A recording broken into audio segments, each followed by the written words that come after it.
And before Joe starts throwing hands at me, ooh, how about we go ahead and roll test rolls? Do it, I would like to do that gamers. if I can load up. Do it, gamers. Ah, I gotta mute a window. I forget to do this every 11. week. 18. I feel like we haven't rolled a 20 in a while. Oh, 19. close. 6. All right. And with that being said, guys, gals, non-binary pals, welcome to another. I don't know why I start slipping into fucking country hillbilly. Welcome to another episode. Prospector. Welcome to another episode of War of the Shattered Sun. Slim Jim returns. Who? Oh, hush. Yes, welcome. I am your humble dumble master for the evening, the one and only Pudding Pastry, Ziffartingtot, and I'm joined by my crew of intrepid nightmare dwellers. Say hello, nightmare dwellers. I'm Saracus. Who? Hi, we're the Nightmare Dwellers. We are a terrible garage band you've never heard of. 1, 2, 3, 4. Yes, we have the Punkyard Dogs, the CGs, the Joe Mojos, the Wolfstalker 16s, and the Wicked River 97s. Jay Frost has perished, actually. He's actually died. He's currently dealing with food poisoning, so he is not with us this week. But that will be a problem as we get to it. Right, gang? Who? Huh? Who? What? Anyways, let me find some music and we can go ahead and start. How's that sound, gamers?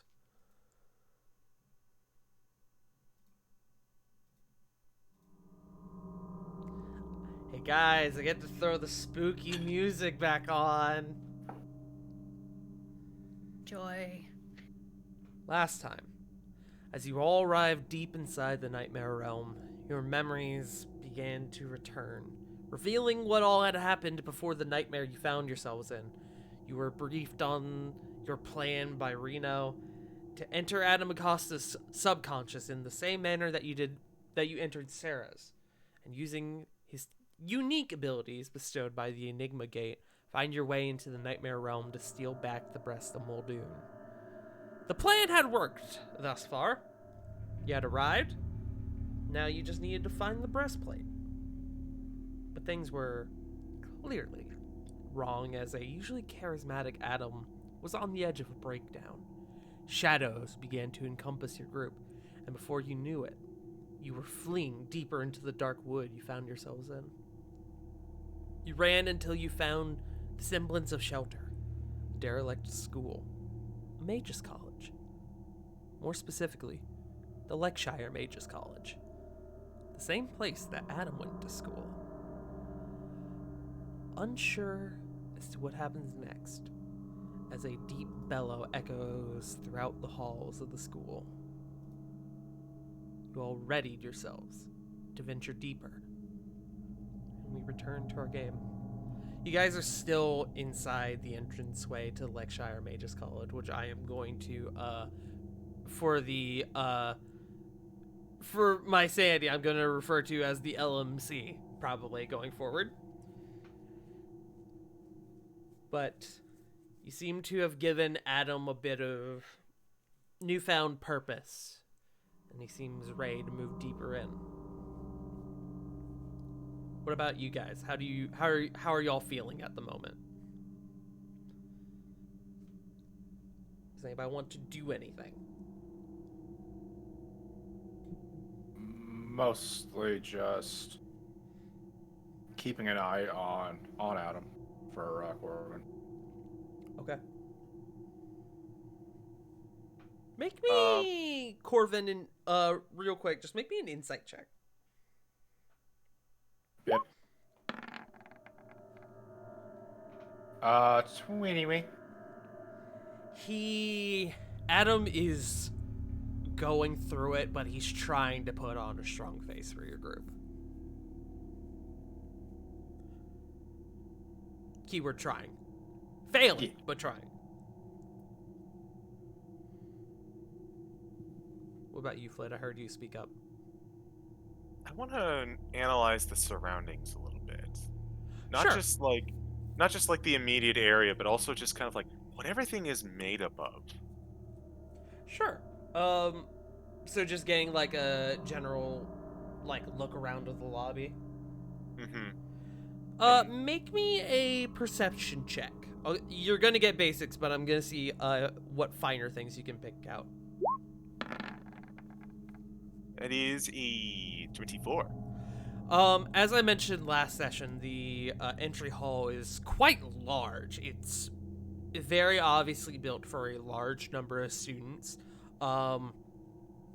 It's very prestigious. The floors are made out of this very, very fine, like, hardwood. There are stone columns along the side. There are, like, archways. There's a grand staircase that goes to what appears to be a second floor. There are several different ways that you can go, and honestly, it kind of overwhelms you a bit because you're just like, oh god, where do we even begin? But with that 24, you kind of look around and you look up towards the windows. And you can see way up, maybe like 20 feet up from the ground floor, are these sets of like stained glass windows along the left and right wall.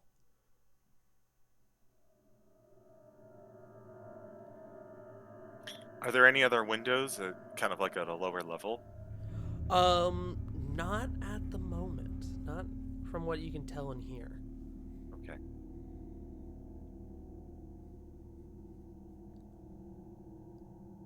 What about the rest of you?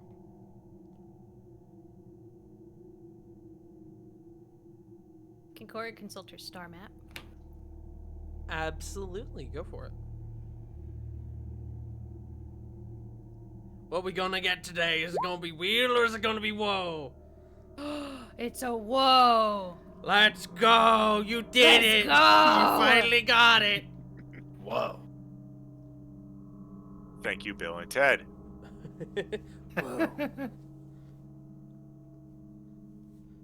Alright, Corey, so go ahead and mark that down on your sheet.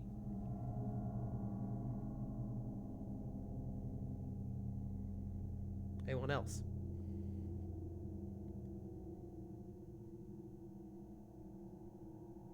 Going once? Going twice? Okay. You guys begin to move a bit further into the chamber, and Flit, you would probably be one of the first few to notice this. You see that there's a message board sort of thing on the right wall. It looks like a notice board, rather. You notice that there are a number of papers strewn about it, and there's different things. There's like a flyer for prom. There's a couple people asking, almost like a job board. There's like a section of it where it's dedicated to like students asking like for tutoring tips, or hey, if you need X component, you can contact so and so. But more than that, the big thing you notice is that there is a large piece of parchment posted on it that says thesis presentations today. Oh. What kind of looks at the paper and then just kind of looks back to Adam. Adam guess- doesn't seem to have noticed this yet.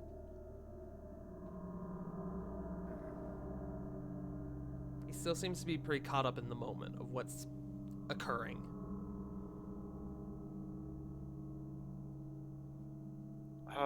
Who is closest to me?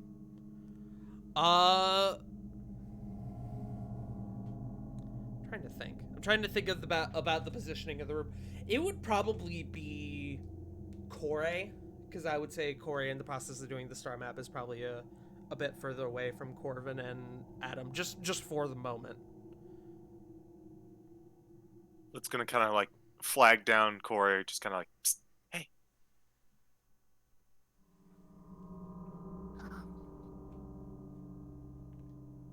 this?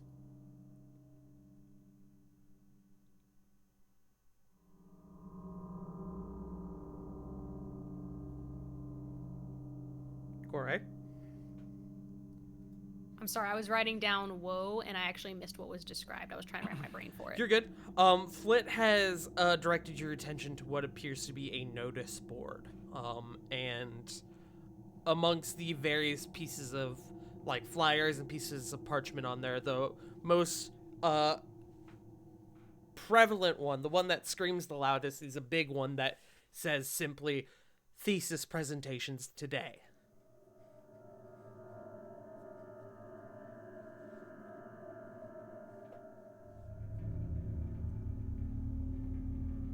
Think that's about us. I think that's probably about Adam. This is a nightmare, right? So, Adam, did you have the thesis prepared? Adam stops for a moment and kind of turns to you.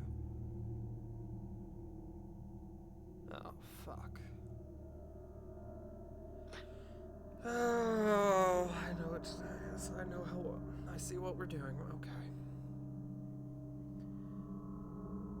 This is a very specific, I'm gonna call it a memory that we appear to be going through. Is it still Kid Adam? He's not Kid Adam, but he is younger Adam. He's like college graduate Adam. Can I roll insight? Sure. Is it like if I look at his eyes, like is this because it like now that he's I don't know. No, Never go mind. ahead.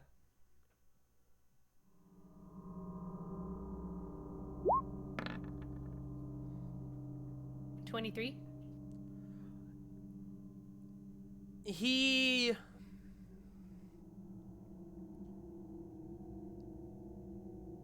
Sorry, I'm thinking.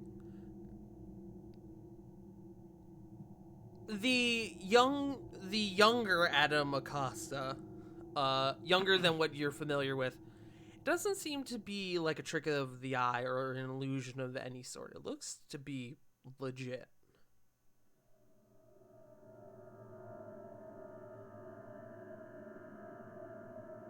And he did say that this appears to be a memory, so the two, those two factors seem to line up. You said this particular memory, so have you been going through other ones? Well, I jump through time all the time, so it makes sense that eventually it would catch up to me, rather. Jesus, if today's thesis presentations, I know where we might need to go. I'm sorry, you tried to master time travel to get out of homework. No. Oh, No. okay. I was about to lose Oh, respect for thank you. the for, like, gods. No. I was about to lose No. like 20,000 pounds of respect What? for you in just an instant. No. Are we all nerds here? Like that's an above game question, but like about our characters. I mean, Ravon's I there. mean, I mean, Ravon's the only Corbett. jock, I think. technically I speaking, Lily, would. Lily is strong. Don't get me wrong, but Lily, I think, is not like brain dead. That's River. Hey, fuck you! can we just go over that Look we who's just... talking, Mr. No Brain Cell. I'd like to I got one rewind brain and cell. point out... I'd like to rewind and point out that you just called Robon basically brain dead. Sorry. I mean, Look what it took. How many of us did it take to convince Kieran? Hold on, I've got it written down in my notes. Hold on. Okay, that's a How- fair point. How many nerds does it take to get Rovan to notice he's being hit on? Let's find out. About this four. sounds like the setup for a joke. How many friends does it take to screw in a Ravon? Anyways, I don't know. It depends on how big he is. on that note, Hey. What Anyway, was her name again? Kieran? who's? moving on. Yeah. No, I did not use time travel to get out of homework. Jesus. No, but this is, I would say, the day where the course of my life changed. Well, I would say forever. If this goes the way I'm thinking it will, you'll see what I mean.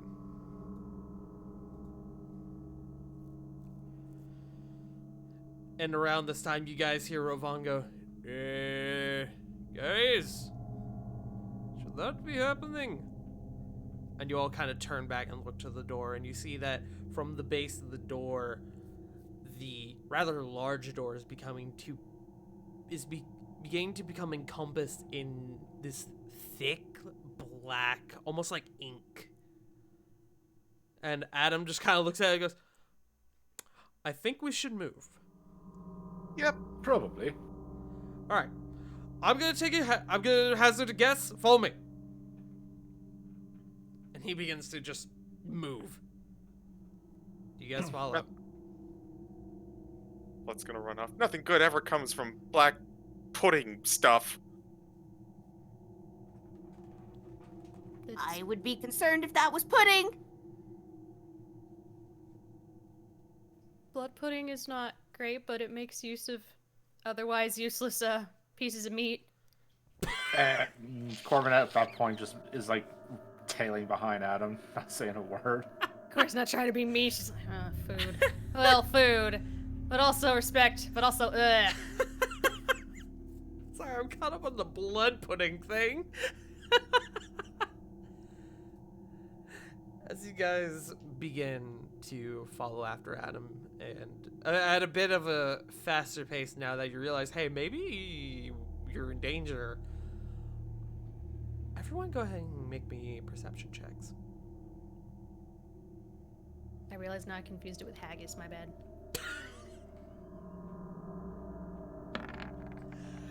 Thank you for saying that. Numero uno! Hey, let's go. Not 11.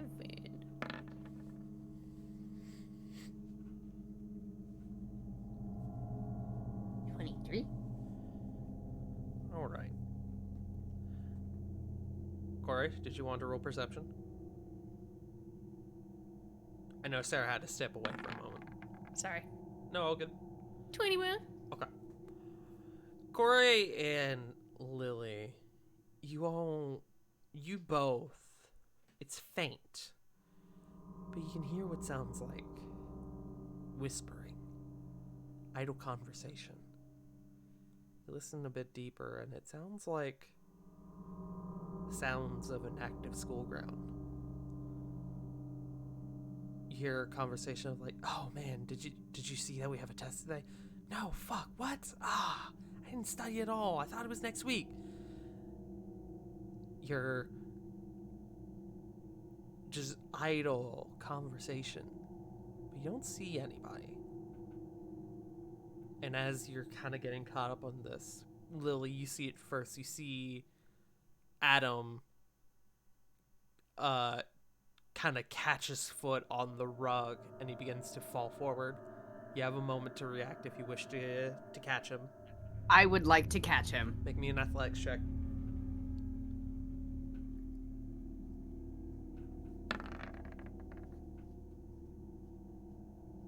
$18. Okay. You rush forward and you grab him by the back of his shirt, and he kind of like stops and he hangs there, but you still hear a poof. The sound of somebody falling. Somebody falling, not following. You both hear the sound of like... In fact, I would say everybody hears this. You hear the sounds of just incessant laughter throughout the hall.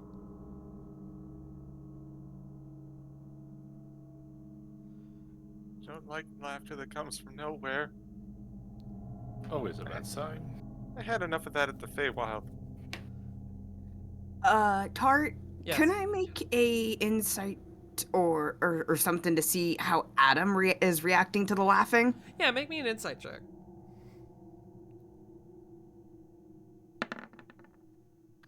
You bitch. You that have- one. You have zero clue. You're thinking to yourself, holy shit, that was so cool, I caught him, yeah! And Adam kind of like catches his feet a little bit and he goes, "Whew, thank you." Did Corey hear that laughter, by the way? Oh, you all heard it. Okay, good. We all did. Oh. Could we roll something to try and pinpoint the sound of like the? Never mind. Go ahead. The laughter itself just kind of came from all around. Oh, okay, thank you.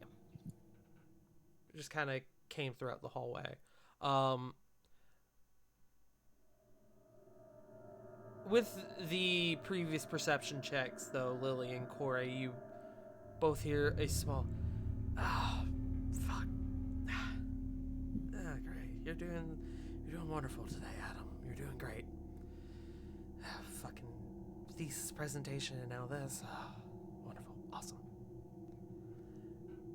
Adam is not talking at the moment, but you still hear this.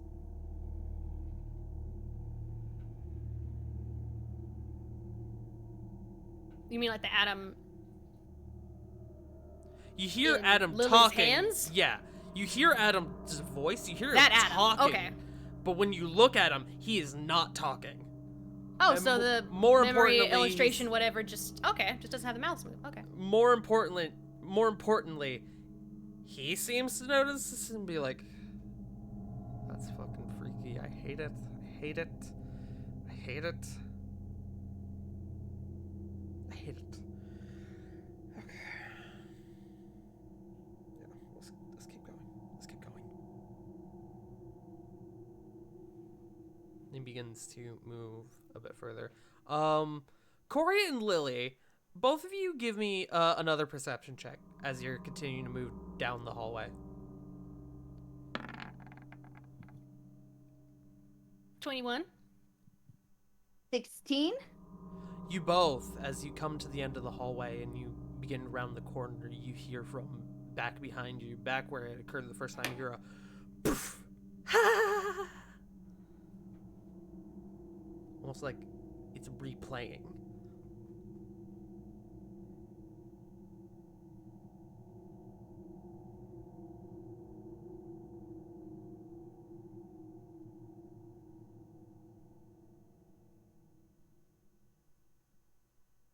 Does it sound any closer, or still just all around?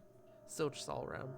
I further away now as you've like reached the end of the hallway and you're beginning to round it, but it's a good enough check to where you're able to tell like, hey, that's like the same shit. Mm-hmm. You both sort of share a look for a moment. And I presume you all continue forward? Yep. Mm-hmm. Yeah. Alright. As you continue down these hallways, they continue to become more derelict. Broken statues and ripped paintings, shattered windows that let in cool, chilling breeze. Corey, you with your passive perception, in fact, I would say anyone with a passive perception of 15 or higher, as your group begins to pass one of these windows, you see something fucking scatter off, almost like a bird or something, you're not sure. Lily probably would jump a little. Corbin kind of side eyes it a little bit, but he's pushing forward. Flit acknowledges and very pointedly looks straight ahead. Corey will Sarah continue. does not hear or see it. I'll say that you hear it, you just don't see it. Sarah has a passive perception of 12. Yeah, that's fine. I'm a ranger. Everyone. Sorry.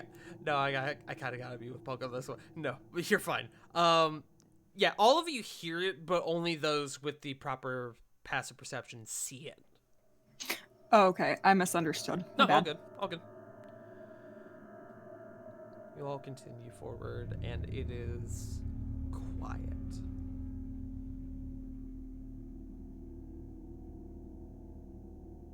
too quiet. I was waiting for that. Be careful, it's a trap. All you can hear as you move forward is the sound of your own footsteps and the clanking of your respective armors, Ravon's especially. Eventually, you all come to a set of double doors to where Adam sort of goes. He sort of pauses in front of it and he looks at it and he goes, "All right. You got this, man. You can do it." Corbin will kind of put his hand on his shoulder, kind of giving him like a reaffirming nod. Also, in case it's needed, gonna pass him some bardic inspiration. Okay. Okay. What is your bardic inspiration die again? 1d10. That's what I thought. I'm setting it aside for now, just in case. He gives you a nod back. I don't know what's gonna happen when we go in here, so just all of you be ready. I've been waiting for this moment for months.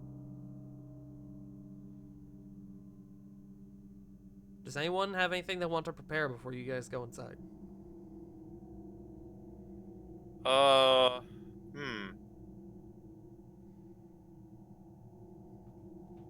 Nothing that doesn't last less than a minute. Oh my good. I left off all of my stacking buff spells, unfortunately. Actually, you know what? No. I know what I'll do. Hmm. I'm gonna have Toshi come out. Toshi skitters onto your shoulder. Oh, you're a welcome sight. Can Corey prepare fairy fire and just hold it ready?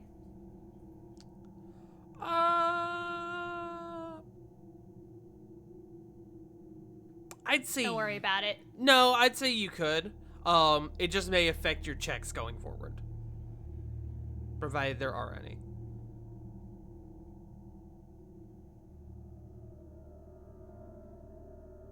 Flit, did you want to do anything with Toshi? I wanted to have him make a duplicate of me. Okay. There are now Sorry. two Flits. I heard my name. Can Corey instead cast Shillelaw? Yeah, that's fine. What's the length on that?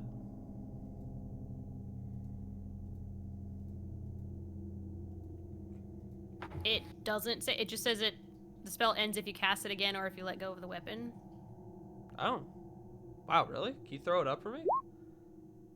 It might be missing something, so let me know if it is. Let me look it up.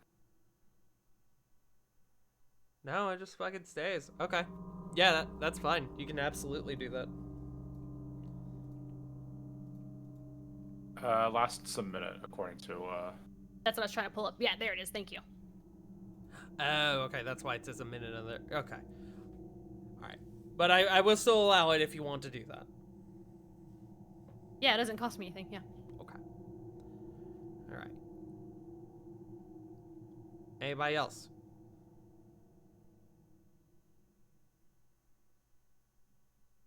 Okay. And with that, Adam gives a nod to your group and he opens up the door, and inside you see a huge room. It appears to be an auditorium of some sort, or perhaps an auditorium or like a massive lecture hall or something. It's kind of hard to tell, but the room is fucking huge. And Adam begins to just slowly begin to walk in, very cautiously. As you all begin to follow him, everyone make me perception checks.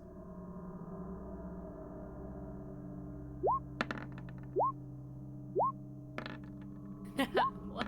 No, haha, 19. 1. 13. Nat 6. Dirty Alright, 20. I think you and I swapped roles from last time we rolled. I think so. Everyone except Corey. Sorry, Corey. It's okay. You all, as you begin to move forward, you see that there are rows of beautiful velvety seats. But nobody's standing amongst them. As you go deeper and deeper, you begin to hear the faint sound of a voice. A familiar voice. Adam's voice. You can't quite make out what he's saying. It's almost like it's muffled. Like he's speaking into, like, I don't know, like a filter or something. And as you get closer and closer to the stage down at the bottom, it begins to become more clear. The air in this room seems to become more intense. Almost like you're being watched. And right as you begin to approach the stage itself, the voice stops. And Adam sort of stops in front of the stairs and kind of looks up. Yeah, I see what we're doing. Fuck. Kind of like Care rubs his to face a elaborate? bit. Well,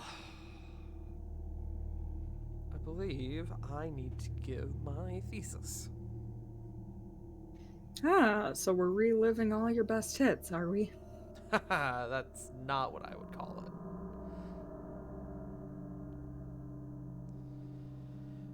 Alright.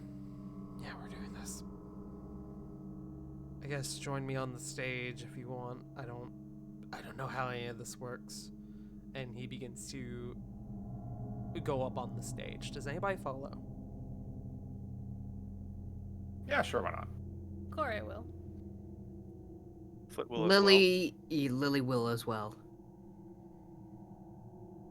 Sarah's going to stay down so that she can watch the stage. Okay. Do you decide to take a seat? Sure. Okay.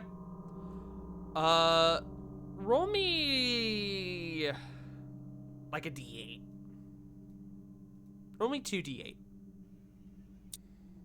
Okay.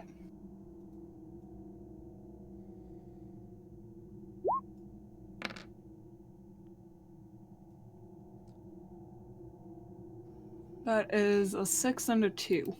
Okay.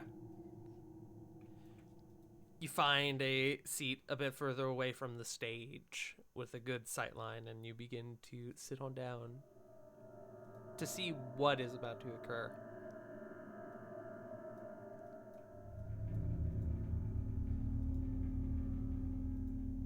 As you all kind of get up on the stage and Adam turns and he looks back towards what would be an audience, you all sort of circle around him, behind him, and kind of just unsure of what he's about to do, just kind of pause for a moment. As you all kind of look, you notice that there are now vague figures in the audience. You see Sarah, but you also see down near the front 3 figures. A red tiefling man, perhaps maybe middle-aged, who looks very stern, very serious. A kind-faced dwarven man who seems like he has a rather pleasant demeanor. And in between the two of them, a human woman with sort of like silver hair and green eyes, who, I'm trying to think of the best word to describe their expression. They are attentive in their demeanor. And they all seem to be keeping their eyes on Adam. Just checking. Everyone except Sarah sees this, right? Yes, you would not see this. Okay. As you all kind of begin looking around to see any other figures in the audience, Lily, Corey, and Flit, the 3 of you see a bit further in the back, like way, way in the back, almost like by the door, another figure whose features from this distance are a bit vague, but from what you're able to tell appears to be a dark-skinned, half-elven man with very similar features to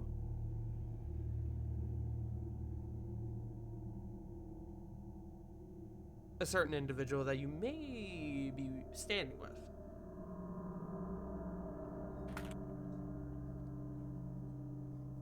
But he looks older, more gray in the hair. Very professional, very serious. Noted. Adam pauses for a moment. He kind of looks around, now wary of what exactly he's looking at. He kind of shuffles in his feet a little bit. Alright, let me think.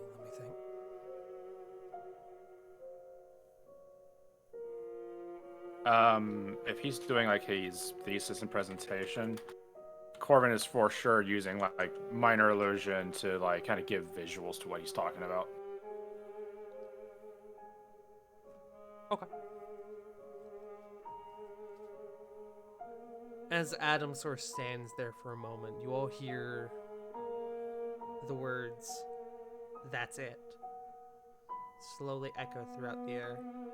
Once, twice, and on the third time, Adam seems to catch on to it and goes, "And that's it. We are closer to temporal displacement, time travel," and he throws out air quotes, "than we have ever been before. We just need to push a bit more." And the tiefling gentleman goes, "Apologies for the interruption, Mr. Acosta, but is that it?" Adam looks at this individual and goes, "Pardon? Is that it? A bunch of speculation? Hopeful fantasies? You've never given a single bit of evidence to support this theory. Well, I mean, if you just look at my notes, I think we've heard enough, Mr. Acosta. If it's all right with you, we have a dozen other students we need to grade." The dwarf figure speaks up at this point. "You've made your point, Professor Lancaster. I am simply making sure that he is aware of the situation he has put us and himself in, Professor Spritebeard." The human woman speaks up and goes, "Enough." She stands. "You are a fine student, Mr. Acosta. A remarkable student." Adam kind of sheepishly goes, "Adam is fine. Mr. Acosta, it's clear you're passionate about this subject. But unfortunately, I have to agree with Master Lancaster. Your thesis yields very little merit, and you base your conclusions on what could be, not what is. Frankly, it's fantasy." The dwarf speaks up again. "I think the lad has had enough, Headmaster Isengard." To which the human woman pauses, looks at the dwarven man, then looks back to Adam. "I am truly sorry, Mr. Acosta, but we cannot accept your thesis as it is. However, it would be unbecoming of me to outright fail the director's son. So I will tell you what. If you can provide a new, creditable thesis for us by the end of the year, we can overlook this, and you can walk with your fellow graduates. Does that sound reasonable enough, Director Acosta. And she turns. She looks towards the back. And you all see the figure towards the back slowly stand up and gives his son a very condescending look. He turns and he begins to leave.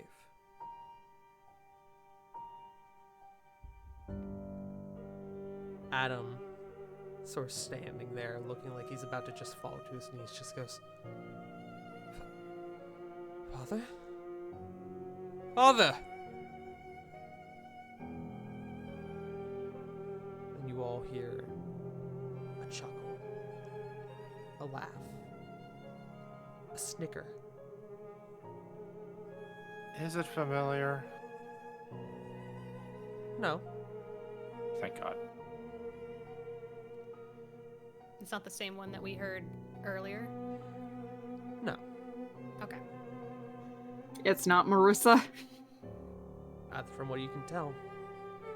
But slowly, small bursts of laughter begin to grow loud, hyena-like, and you begin to see shadows, and dark, sinister smiles, crooked smiles, forming inside the audience. And Adam looks down at his hands and he goes, Fuck. No.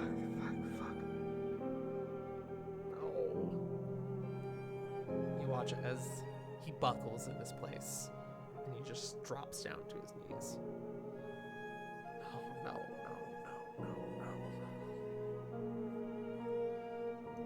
Sarah's going to start clapping.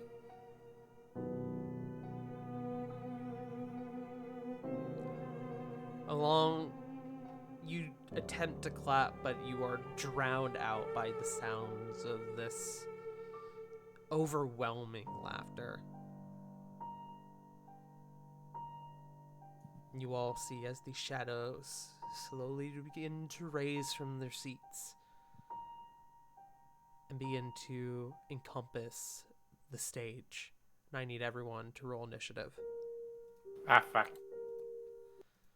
Don't worry, guys. I have a map. Oh, goody. Oh, fuck, there's two of everybody. Oh, wait, no. Okay, never mind. There's two Ignore me. afflict. Toshi is my homie. Alright, I need to fix the thing real quick. 11. 23. I need to... Aw, man. 21. 21. Ooh, good I shit. don't know. Punk, we 23. We're not together. we're not together, I'm sorry. I'm so sorry. It's I had okay. to roll good. So everyone except Sarah can take a spot in initiative anywhere inside that block. Traffic light right here.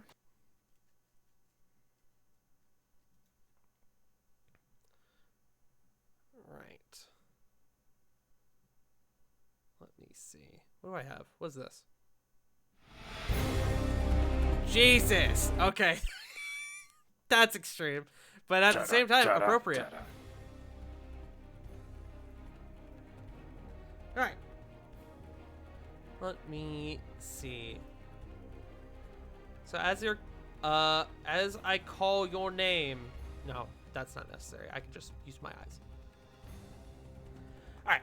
So let me see. I got a roll for Adam. Ooh, good roll on Adam's part. Who is going to take over Rovan? I was going to get to that. Sorry. No, you're good. Inspiration for whoever wants to control Rovan throughout the course of this fight. Yeah, I'll do it. Why not? All right. Let me give you access to a sheet. Yo.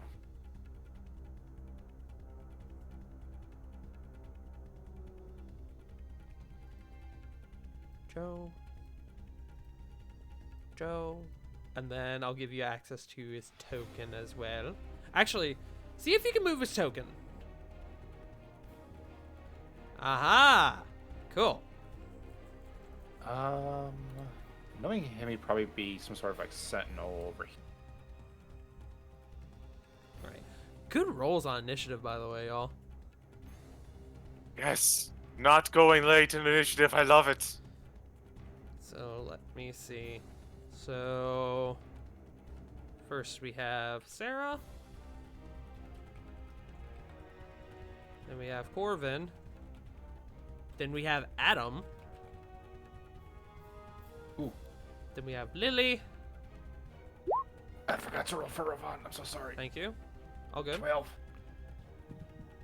Then we have, let's see, then we have Flit, then we have Rovan, then we have Kore.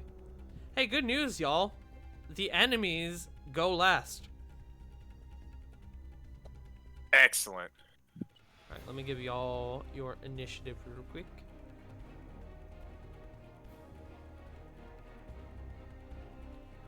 By the way, could you turn up the music just a little bit? Turn it up a little bit. Yeah.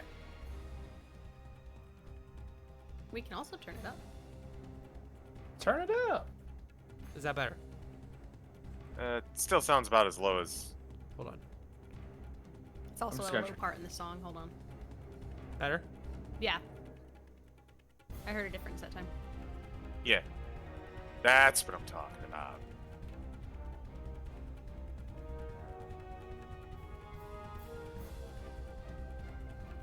Alright. Let me make sure I'm not missing anything. Oh, that's right. I was giving y'all your initiative. So I'll do this in-game.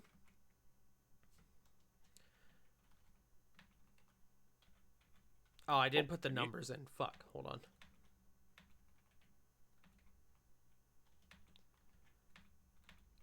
I gotta make sure y'all see your sick, nasty, awesome stuff. Is the music not replaying? Hello? No. It stopped. Nope. It may not. Oh, have I see. It wasn't set to replay. I was like, hello? 21, 22, 23, Sarah, 23. Alright. Initiative is up. Sarah, you are first. Corvin, you are on deck. You see, Sarah, you look around and you can see all around you the same shadowy figures that you saw in the forest begin to raise up from their seats. Okay. I'm checking to make sure I don't hit someone on the stage. The way that the seats are placed, they kind of go at a slope downwards towards the stage, right? Yes. Okay. So, the elevation goes down as you get closer to the stage, and then from the elevation that the stairs are at, the stage itself is 10 or not 10. It's like 5 feet off of the ground, Okay. or it's raised 5 feet, I should say. Where I am right now, if I move, do I provoke an opportunity attack from... You would That guy. not. I will say, though, as you aren't technically in a block, I will say as we begin initiative, we are going to put you just here, if that's okay, just because that way you're in a square proper. Oh, I was gonna move. Right there. Okay, you can do that if you want. Okay. I'm sorry for all the questions. No, you're good. Remind me, Wind Needle is an ethereal bow, so the shots or the arrows that I fire turn ethereal, right? Yes. Does that Well, still... the bow itself generates the arrows. Okay. So then that wouldn't apply for that wouldn't apply for specialized arrows like No, the Holy specialized Fairy. arrows you would have to use a different bow for. Okay.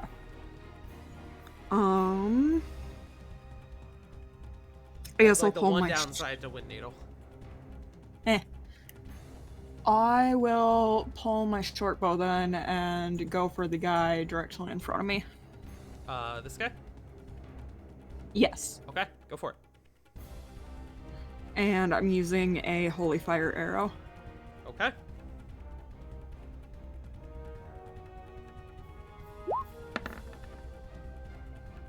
$28.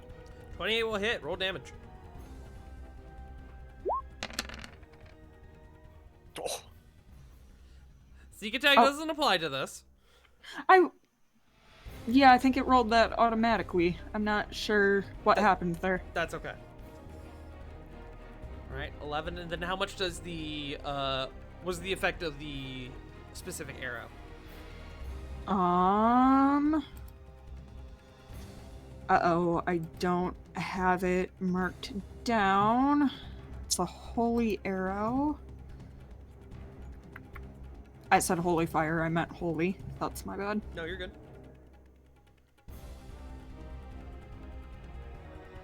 Oh, I should get rid of the fucking block, I guess. Excuse me, I wish to be rid of you. Be gone. Shoot, hold on. If I remember correctly, it gives more radiant here we go. damage. Oh, you found it? 2d8 radiant damage, yep. Okay. Roll. And 3d8 to undead targets. Is not undead. Okay. Good to know. So that's an extra 5 damage. Okay.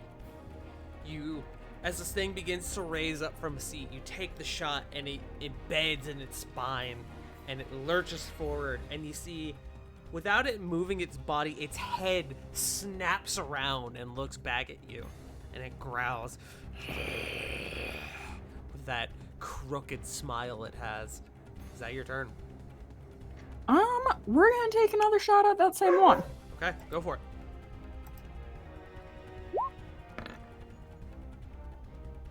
Sixteen will hit. That's Roll damage. 16. Oh, okay. What? Stop rolling sneak. All right. there's 7. You just look at the bottom number, you're good. Are you using another holy arrow for this? Yes. Okay. Roll damage then. So 14 damage in total. Okay. As its head snaps around and begins to look at you, and it begins to growl, you take that second shot and you place it right between the fucking eyes, and its head lurches back, and with the explosion of radiant energy, it begins to evaporate in its spot.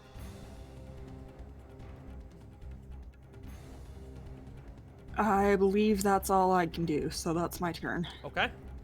Up next is Corvin. So, okay, I have a silly question for you. The chairs in the auditorium, do they look nailed down? They do.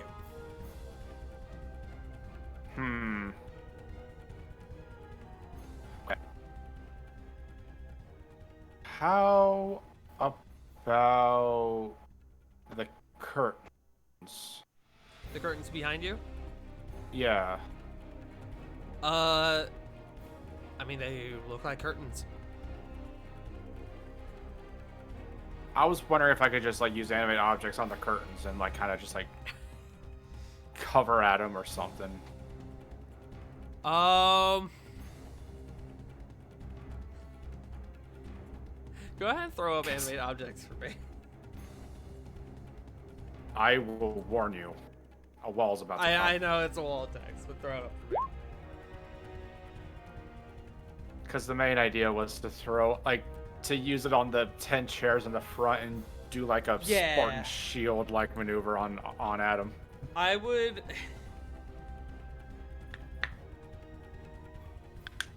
say that if you wanted to do it on the curtains, it would count as a huge object.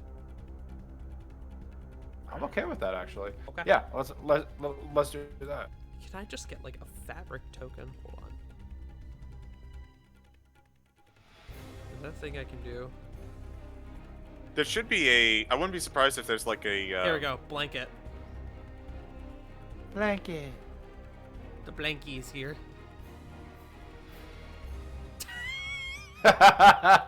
It's super realistic. Listen, all I know is that after a day I've had, like Adam is having right now, just going home and crawling into bed is the best move, and I totally think that Corbin is being a bro right now. Yep. And I like Corvin's idea with this. I'm not gonna get into the fucking specifics about this. I'm not gonna get into the logistics behind it. He's just gonna come over here and just fucking. Hold on, I can So make that's it his smaller act- now because then it will look like. Yeah, there we go. Oh god. As it bundles up and encompasses Adam's form. Oh, I can't breathe.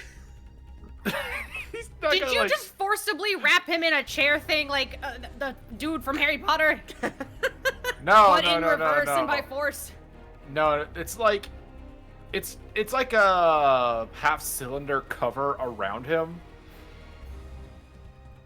Like, I don't know if these things like need line of sight to do anything, so that's just my idea. I'm pretty sure you just described exactly how I'm sitting. Is that your turn? Good news is its AC is horrible. Bonus action.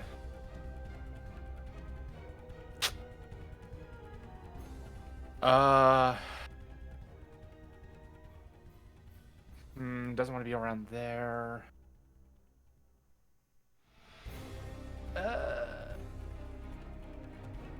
Shit. Gonna give inspiration to Lily. Alright, Lily, you got inspiration. You have a D10 on your next attack or save or ability check. Hey, yo. Alright. And then just gonna shimmy over just a smidgen over here, and that'll be turn. Up next is Adam. I need to make a wisdom save for him. That's good. Hold on. He can roll the inspiration if needed. Yeah, I'm seeing if he needs to. One sec. Nope, he does not need to. Yay. He just met it, so he still gets it. And you hear the panicking that was going on under the curtains now begin to subside a little bit. You begin to hear like slow, calm breathing. And Adam is officially in the fight. Let's go. While under Does a... he- Why am I... Help! I was gonna say, like, does he like get into the fight and then like unfurl the blanket like a fucking matador cape? He's gonna fucking come up with it being like up behind him like Doctor Strange. Yeah. Alright, but Lily, it is your go.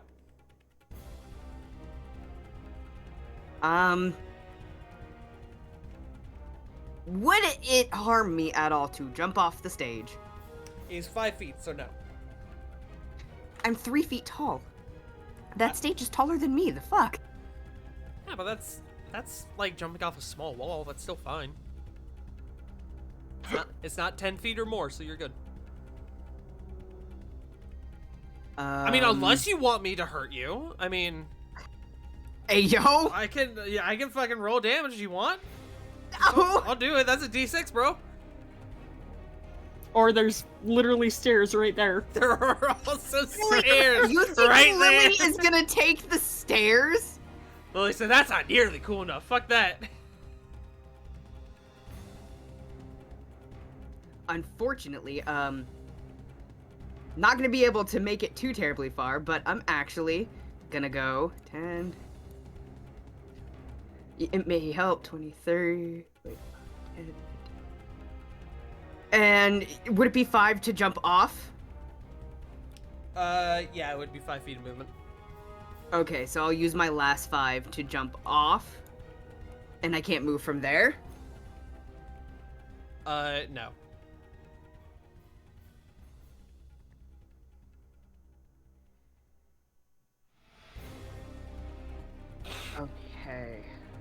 Still got your action and bonus action. Bonus I action. see you, Flint. Fuck off. Hi.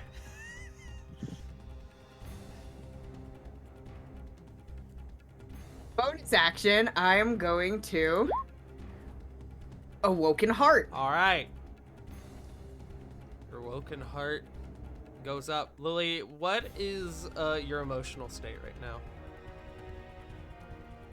Must protect.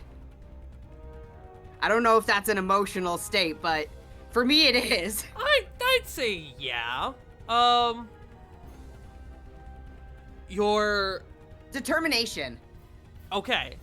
Your dandelion turns a bright red.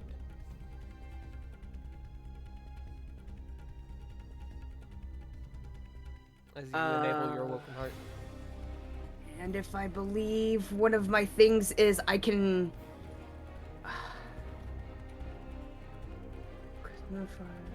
Yes. The I would when you like to. take the attack action. Yes, where I can throw it. I don't think you throw it. I've always pictured it like you casting like a magic bolt, but I mean, if you want to throw it, you can. Well, that's kind of what I see, but that's just my brain being like, yes, I throw mean, the you sword. do you, bro. Honestly, I'll have it fucking boomerang back to you. Fuck yeah. I still have the Mjolnir sound effects if you'd like it. And I'm going to throw it at this one. All right, roll me an attack.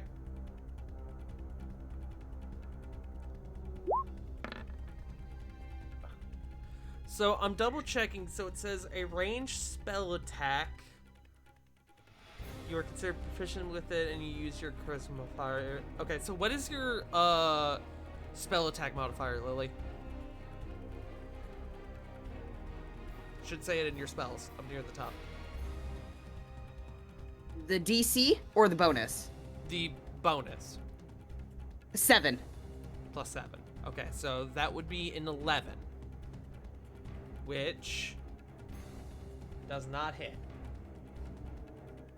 Can I use that a D10 inspiration? You can if you want.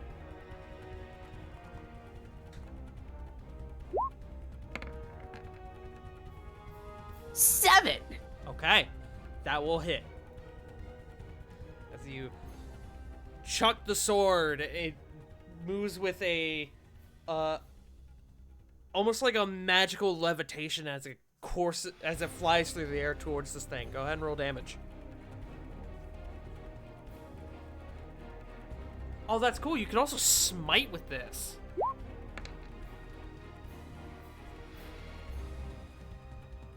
Uh, 10 radiant, Okay. because it does do radiant damage instead of normal damage. Yes. Well, Dandelion also does radiant damage, so. So the sword flies through the air and it spins and it cuts into this thing's shoulder. And as it continues to fly forward, you pull it back to you, much like a cool, sweet, sick, nasty hammer. But you can see there is a now like glowing cut down this thing's shoulder, but it is still up. Can you do that twice? No, unfortunately. Okay. It says, It has to be only one attack. yep, take the attack action. Since it's a ranged, a spell attack instead. Well, it says you may. Well, I guess it says you may choose to make one of your attacks. Mm-hmm. Okay. All right. Is that your turn? That is my turn. All right. The layer action goes off Ah, fuck. as more giggling is heard from up above. Oh god, I'm so glad I didn't pop over there. These things are above you, and you watch as they drop down onto the field. Those goons have now entered initiative. But that is all they can do. Flint. Okay, so Flit is going to move on over one step. She's going to basically she's going to give She's like gonna a high fucking- five. She's gonna fucking ruin my encounter is what she's gonna do. Yeah. Hey, I haven't used this spell at all since I No, got you're it, fine. so give me a break. Honestly, go off, Queen. Pop off. All right. She's gonna take a step to the side, and as she's just gonna wave her hands a little bit, you see her scales, the red scales, get ever so more tinted in blue, as she is going to cast a level 5 Cone of Cold. Hell yeah. One of the best druid spells. Oh, Thank you, good. Tasha. Fucking God. Good lord. I rolled terribly. You did roll fucking terribly. Oh my God, you rolled only 2 of those dice above a 5. You know what? That's fine. I'm just happy that I was able to get this spell off without hitting anyone, because Sarah is more than 60 feet away. Yeah, so can you, so would it just be these fucking goons? Hold on. Would it be like these goons here in the middle? I'm just double checking, because I'm thinking that it comes out here and it comes out here, or would it come out here and come out here? Just double checking. Hold on. I seem to have fucked things up. God, please. What have I done? I can't grab, there it goes. Okay, reiterate your question one more time. Okay, so does it start from here, or does it start from me? It would start from you. Okay, so it would be...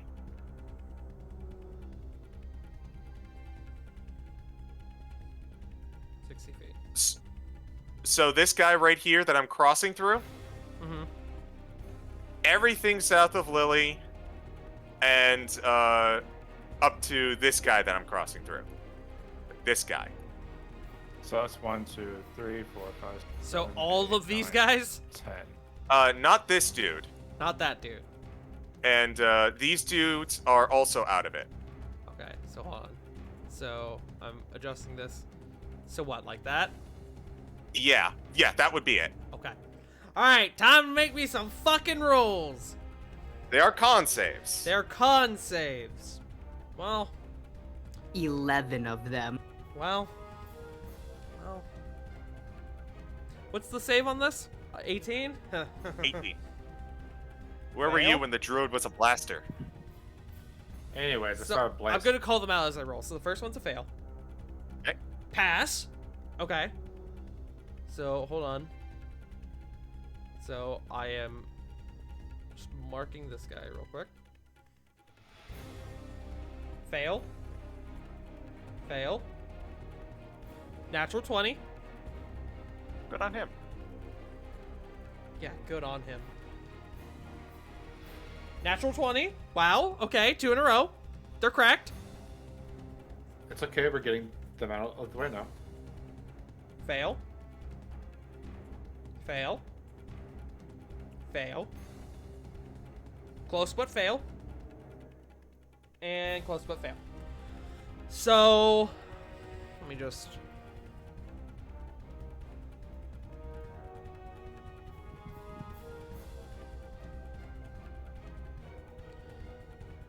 So, Flit, you send this cascading cone of ice into the audience that I can't grab the box! I'm gonna scream. I'm gonna scream. I'm gonna scream. I can't grab... There it goes. You send this cascading cone of ice into the audience, and it begins to,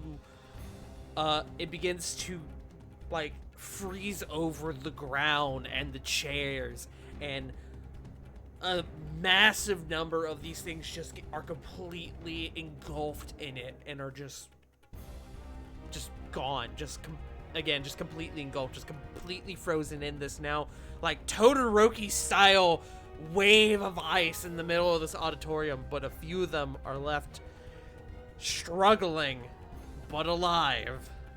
Is that your turn? I am going to command Flit, or Toshi Flit, to kind of hang out with Adam and just kind of act as a second person to kind of get in the way if needed. Ah! They're on me! It's okay, it's just Toshi. Alright, is that your turn? Yes. Alright, Ravon. Ravon, Corey is on deck. I am on the ruler still. 5, 10, 15, 20, 25 right there. Smack this guy. Get him.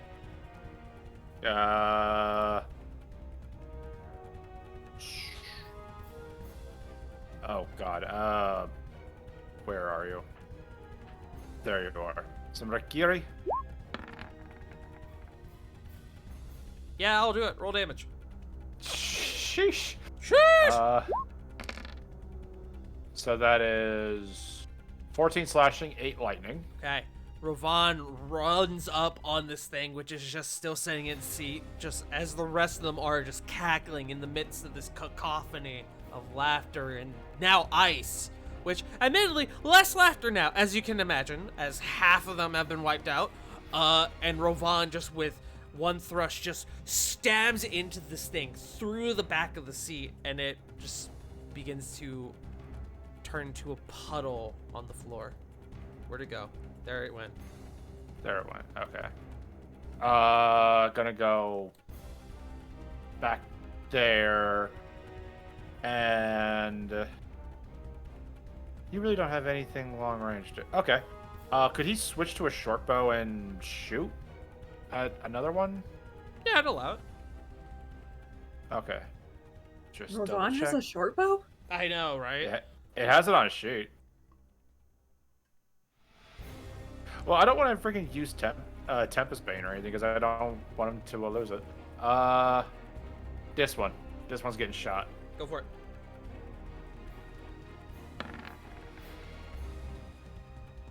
Okay, do it. Roll 18. damage. Bip. 6 piercing. Okay. Ravon admittedly still a little unsteady with the bow, as that is not his preferred weapon. He takes the shot and then sort of sinks into this thing's shoulder and just sort of sits there, embedded in this inky creature. I'll just mark that he's damaged. Bonus action. He does have this prepared. Shield of Faith. Okay, Shield of Faith is up. Is that your turn? Yes. Alright. Corey, you're up. The enemies are next. Alright. The Zviathers. So Corey's gonna spend a key point. Hey, Corey, real quick, how long does your fucking starry form last? Starry form lasts 10 minutes. Wait, hold on. Okay. Your starry form would have dissipated by this point. I just remember I didn't you had have it up starry at, form. you had it up at the end of that last was only session. Oh, yeah.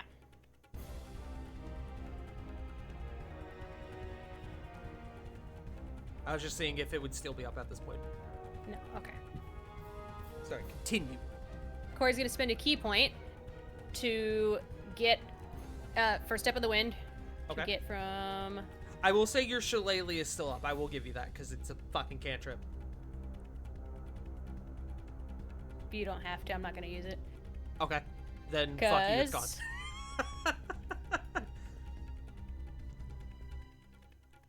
Oh, what are Gonna you move her doing? here.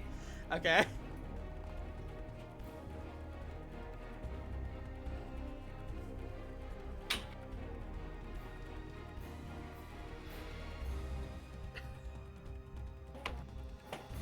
She's grouping them up. She's grouping them up.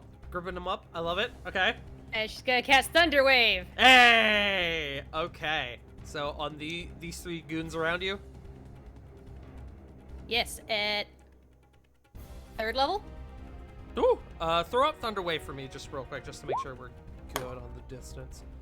15-foot cube originating from you. Yeah, all 3 of them would be hit. Corey, do me a favor. Just do it base level. Okay. Just do it base level. All right, base level it is. All right, roll me 2d8. Who's echoing? Oh no, I heard background chatter. Just a sec. 2d8, that's it. 7. Cool. Literally nothing they could roll could prevent them from surviving this spell. So, 'cause all of them had 3 hit points. Yay! So, fucking, you run up on them, and you. How does Corey do this? How does she summon the Thunder Wave?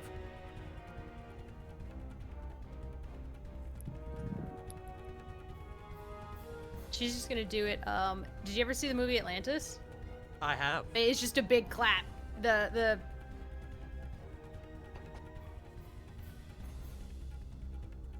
I guess she's gonna like put her hands like towards the gem, and then they'll glow, and then just like bring her arms back real fast and go BAM! Okay. Corey, you see these 3 goons still struggling to remove themselves from from this large mountain of ice that Flit has created in this cavern or in this chamber. So you run up and you clap your hands, and there's like that suction of air that you can hear, and then poof, and the shards of ice go flying everywhere. Fucking like debris from the chairs embedded with them are scattering, and these 3 things are just complete splatters just spread across this icy area you're now standing in. Good shit. Is that all you got? Yep. That's turn.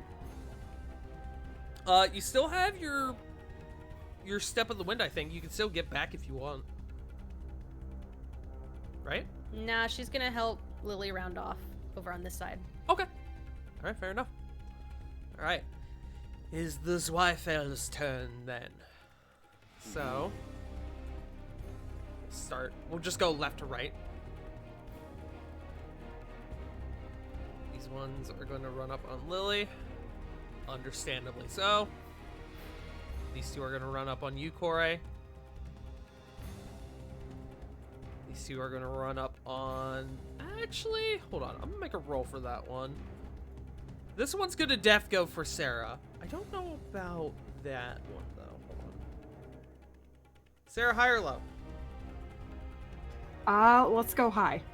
Okay. This one's going to actually try to make a beeline for Rovan. It's going to have to use the dash action to get there. Let me see. 15. Okay. These 2 are able to get on the stage. But that is as far as they're able to get. So, need to roll a few attacks. that. So, we'll do Lily first. So this is 4 attacks coming your way, Lily. Jeez. All with advantage. That being said, that's a 14 to hit. That's a miss. That is a natural 20. That hits. So that was the claw attack. I have lost my other D4. Did I not get it out? Oh well, it's fine. So Lily, that is wait, no, it's not D4. Jesus Christ, what am I talking about? Hold on. Sorry.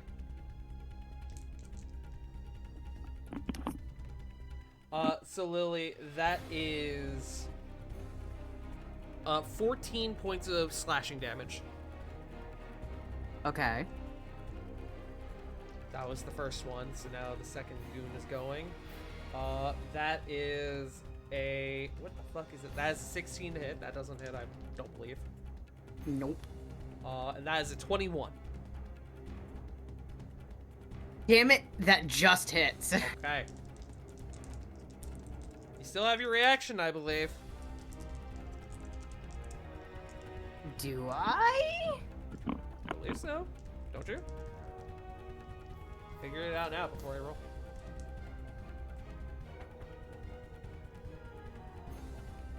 I am trying to figure out which one I was gonna use.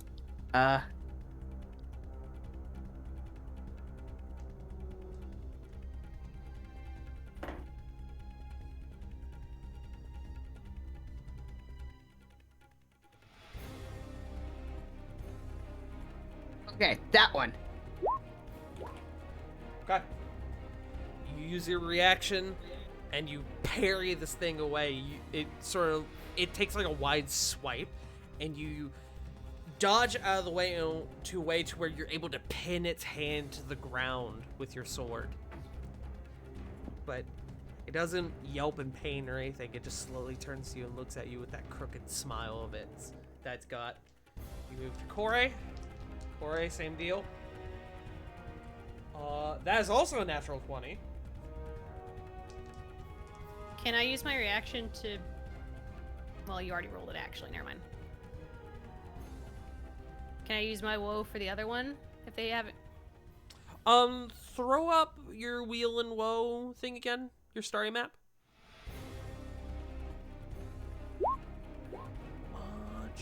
That one doesn't have it. Hold on.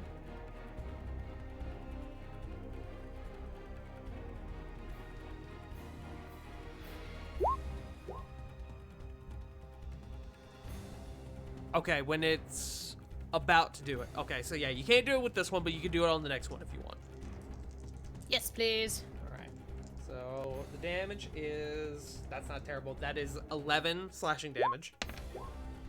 And then... Okay, 9! So minus 2 on this. Well... I got bad news. I see. Well, the nat 20 critted. Well, I'm trying to think. Because... Okay, it subtracts it from the total roll. It was another natural 20. The damage? No, the second attack. Oh. Oh, you can do it on... Oh, no. Okay. Sorry. I realized what you were attempting to do. You were trying to roll the d6 on the damage roll. You can't do it on the damage roll. No, not that. No? Sorry, yeah. Well, yeah, I misunderstood when I gave the math, but continue. No, it's 'cause I'm on okay. the same page with you. Just, the woe, the d6 is for the attack Yes, roll itself. I get it. Okay. Alright. So, on that second one, that's low. That is fucking 7 points total on that second crit, by the way. I see. Alright. So, move to well, it can't attack. Wait, that was robots. 11 and 7? Yes. Okay. And then we move to Sarah. No advantage. However, I dropped my die, so I guess we'll never know what it was. That's a natural 1. Rolling severity. Okay, it just misses. All right, I don't know who's next, but whoever is, go. I think we're back at the top. Sarah.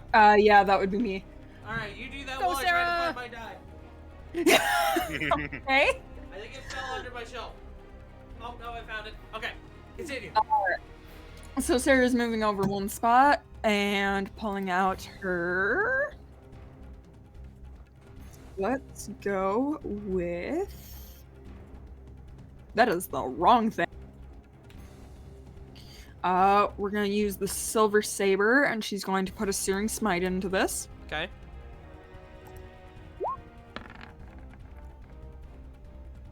Uh, 18. 18 will hit. There's 10 damage. Okay. And then the Searing And Smite. then- Yep, give me 1 second.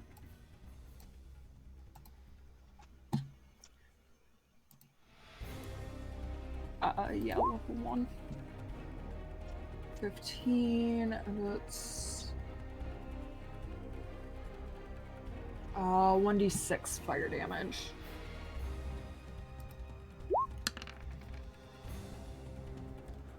Okay. So an extra 4 fire damage. And then at the start of each of its turns, it makes a con save. Okay, cool. Okay, so that's 14 total. Yep. Alright. And then It is well- still up. it's still up. Okay. I have a second attack. Okay. The Searing Smite is a bonus action. Okay. So I can't do. Actually, can I? Mini Hunter's Mark is not any sort of action. That's it is interesting. not. That's why it is so good. Okay. So we're going to take another swing with the Silver Saber and throw up Mini Hunter's Mark. Okay. It may not matter depending if you hit. Roll your attack. Alright, just roll your damage. You should kill it. In fact, yes, you're absolutely gonna kill it because I know what your modifier is. Yeah, that's 14 damage. So you stab into this thing, and the fire begins to boil the ink that seems to encompass its body. And as it gives you that breathy sort of cackle, and you take it and you, you pull out and you just send it up straight through its jaw and kind of link the two bits of its mouth together. Oh, well, that sounds cool. Yeah. Alright, and then finish up my turn by, I think it was right there that I marked I could move to. Okay. All right. Up next, Corvin. Adam is on deck. The laughter has died down significantly with the efforts of your friends, but it is still rampant, and at this stage, because it's been a little bit, annoying. Yeah, let's fix that. This one that's been, it's probably hard to tell because it's the shadow thingy, but how, I'm just gonna like use the curtain or the blanket and just like smother this thing. Which one? The one on the left. The damaged one? Okay.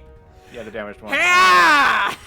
And so that is plus. You said it was large? It's a huge.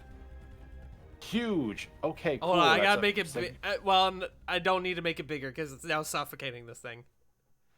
Okay, so plus. However, 8. it would be really funny. Yeah, it would be. So plus 8. That's in fact too big.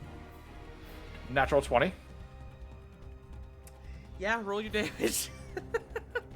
This is gonna be crazy. Okay, so 4 d12 plus 4. It's 4d12. Oh my god.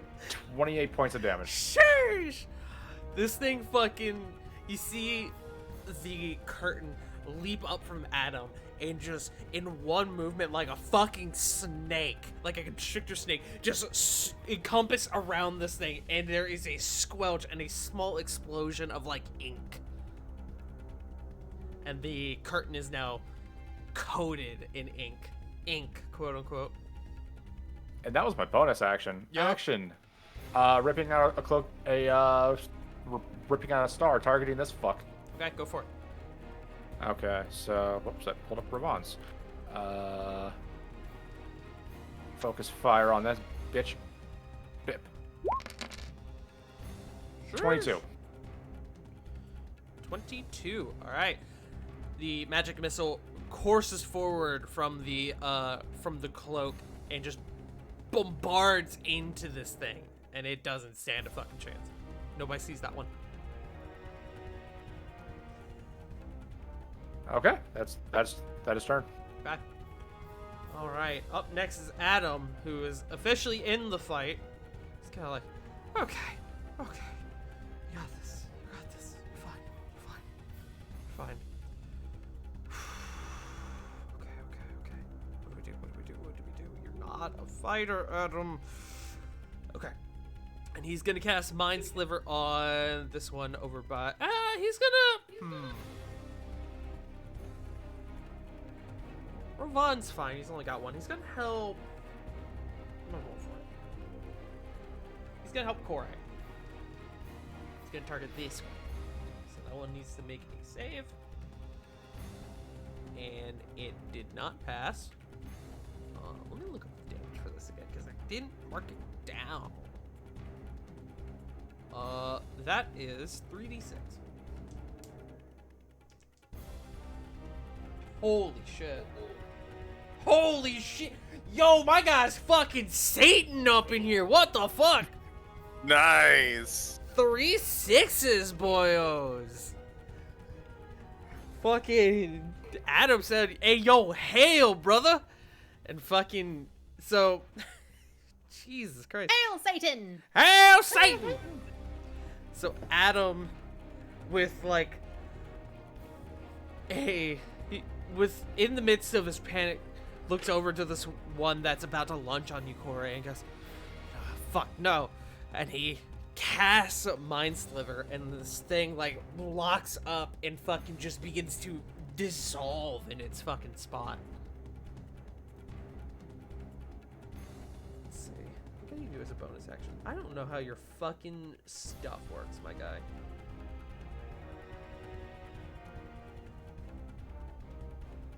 Oh, hey, that's good to know. Okay.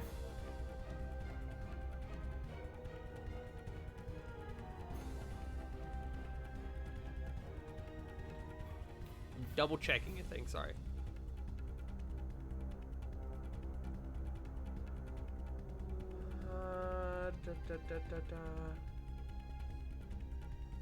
Okay, that's a reaction. That's interesting.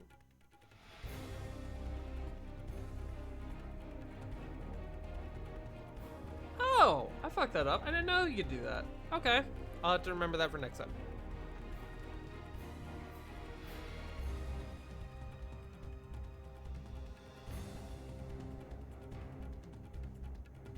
Oh my god, sheesh, Jesus. Sorry, I'm adjusting a thing on his sheet in real time. Okay, no, he can't do any of his class features right now. Good to know. So that is going to be his turn for now, which means we go back to the layer actions. Okay. A bit more laughter begins to erupt as 2 more of these things leap down into the fray. With that, it is... Oh, I'm sorry, I skipped Lily. Sorry, I thought it was the layer action and then Lily. My bad. So, I'll let those guys be there, but ignore them for the moment. So, Lily, is your go. There are 2 goons in front of you. I am going to stab. That one. All right, go for it. 15? 15 You will have hit. inspiration. Oh, never mind. These guys aren't very tough. 10 radiant. Okay. This one, you said? The top one? Yep. All right. He's still standing. However, that Poke him did again. hurt. I'm gonna poke him again. Do it.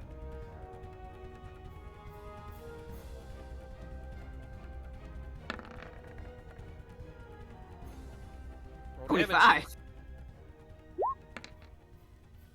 Jesus! 15? With 2 quick flicks of the wrist, you take 2 quick stabs into this thing, and before it's even really able to react, it just kind of collapses on the floor and turns into a puddle. As this fight continues on, you guys are getting more and more covered in ink. Is that your turn? Oh, I don't like that.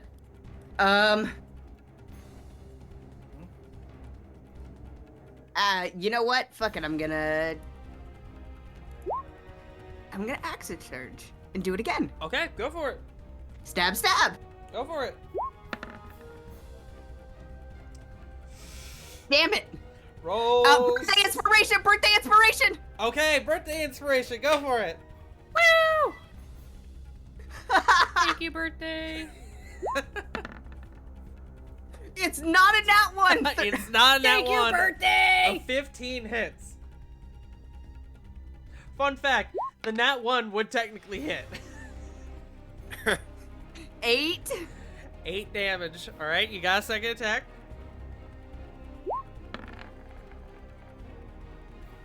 Roll damage. 31. Jesus. Fighter numbers, baby. 10 radiant. All right, much like the first one, as you take, in like a flourish, you take 4 quick stabs throughout the air, and the two of them both, like, simultaneously just fucking drop down to the floor and fucking turn into goo. Is that your turn? That is my turn. All right. Up next is Flit. Well, it was the layer actions, and then it's Flit.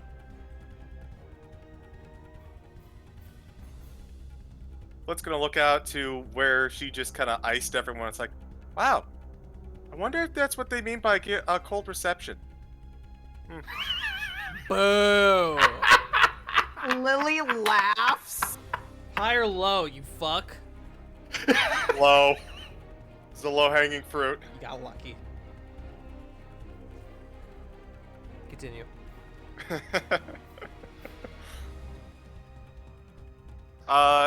Flit is going to... Actually, no. Flit is going to remain here, and she's going to have Toshi kind of move on to the other side so that there is now a Flit, an Adam, and another Flit. And using Toshi's Two line Flits of fire... and an Atom coming to TBS.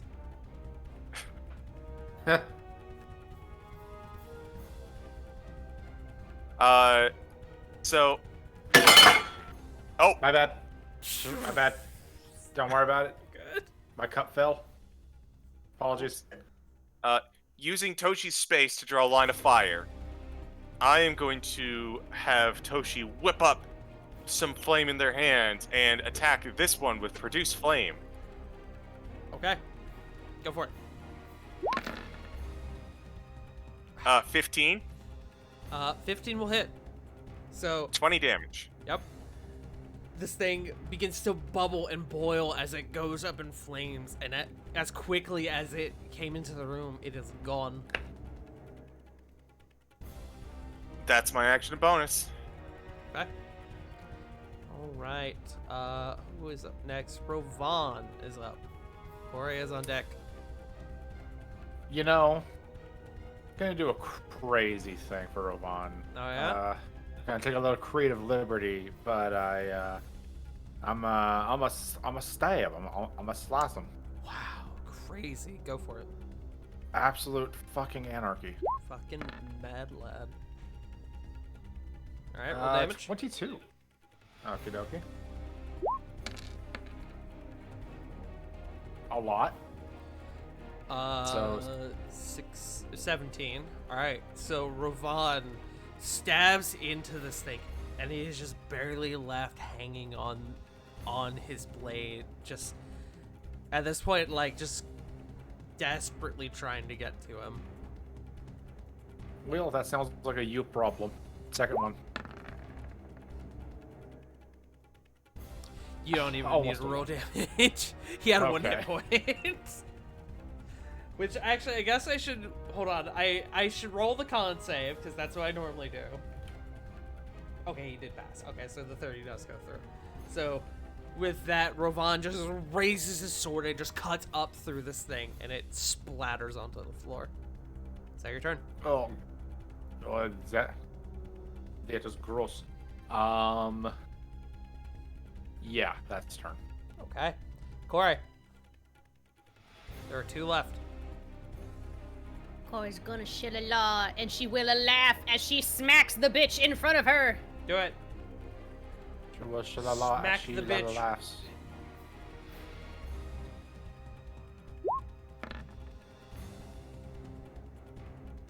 $15? Yeah, little hit. Sorry, I just looked at something on Adam's sheet that just threw me for a fucking loop. Alright, continue. Yeah, you made me nervous. I was like, what the fuck? You're good. Didn't know he had fireball. 12 bludgeoning. Oh, I see. I see what I did. I fucking adjusted the wrong thing. I meant to adjust his initiative, and I instead adjusted his proficiency, and so I was like, why does Adam have a plus 25 to his Arcana skill? Fucking Christ. We're good. He is Jesus. He's the new magic Christ. I don't know.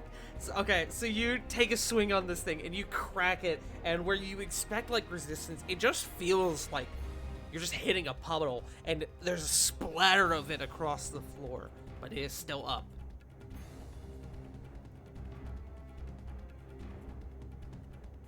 You got monk shit. Wait, what? Even with a magic staff? Yeah. Weird. How are you up? I can't do anything. That was my bonus action. I mean, and action. Rovan hit him with his magic sword, which did more damage, and he was still up. True. Ouch. I actually missed that. They don't have a lot of hit points, but they have enough to make it awkward. Yeah. No, you're fine. I just said that's turn. I can't do anything. Because that was bonus action and action. Okay. Don't you have 2 attacks? I don't think so. What level monk are you? 3. Oh, that's why. No. Okay, never mind. Apologies. Get bent, I suppose. You have a bonus action attack. Alright. She had to use the bonus action for Shillelagh. Yeah. Shillelagh. Well, you can bonus action cast Shillelagh, but you can use your bonus action to attack after, right? Normally, but again, they use it for, like, Shillelagh. yeah. Oh, sorry, I didn't know if you casted this turn. My apologies. Yeah, I did. Yeah. Yeah. I was like, 'Cause- Shillelagh and she will laugh. Because earlier Shillelagh Punk was like, laughter, no, it's Shillelagh fine, you laughing. can get rid of it. And I said, okay, it's gone, fuck you. Yeah, so I had to do it again. Which, it's all good. I mean, it's Apologies. really not a big deal. No, you're fine. Alright. We go to your turn, or to the Zweifeld's turn. This one's gonna take a strike, or 2 strikes on you, Corey. That is a 16. No. And that is a 17. No. Okay. Using your monk prowess, you are able to bob and weave as it desperately attempts to claw at you. This one... How far can you go, my man?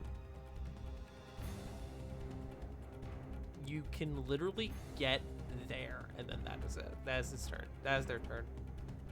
So, Lily. Or not Lily. Sorry, I was looking at the last initiative. Sarah. Up here, and remind me, what action is it to switch weapons? Is a free action. Okay. So I could have done that while I moved. Yes. Cool. I'm gonna take a shot at the one in front of Corey with Wind Needle. Kill Stealer. Such I as mean, the life of a Little, rogue. but only little. Roll damage, roll sneak attack. Yeah, let's see how this works. Let's see how well this goes. Sneak attack. Come on, Sneak. There we go. Yeah. So, Corey, as this thing attempts to claw at you, a shot comes from out wide and just splatters this thing across the floor in front of you. And then my second shot at the one that just got on the stage. Okay. Roll it. And I'm going to put mini Hunter's Mark and actual Hunter's Mark on this one. Okay. I 21. Roll damage. Another 21. So 10, and then I think that's I know it's 1d4 for the Hunter's Mark. What is it? What's the damage for the mini Hunter's Mark? no Hunter's Mark's 1d6. Oh, is it 1d6? Never mind. Yeah, mini Hunter's Mark is 1d4. Ah, got it. So roll a d4, roll a d6.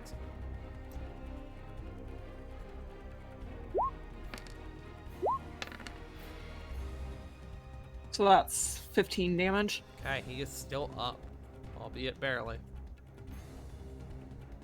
Is that your turn? Yep, that's all I got. All right, Corvin, you want to wrap this up for us, my guy?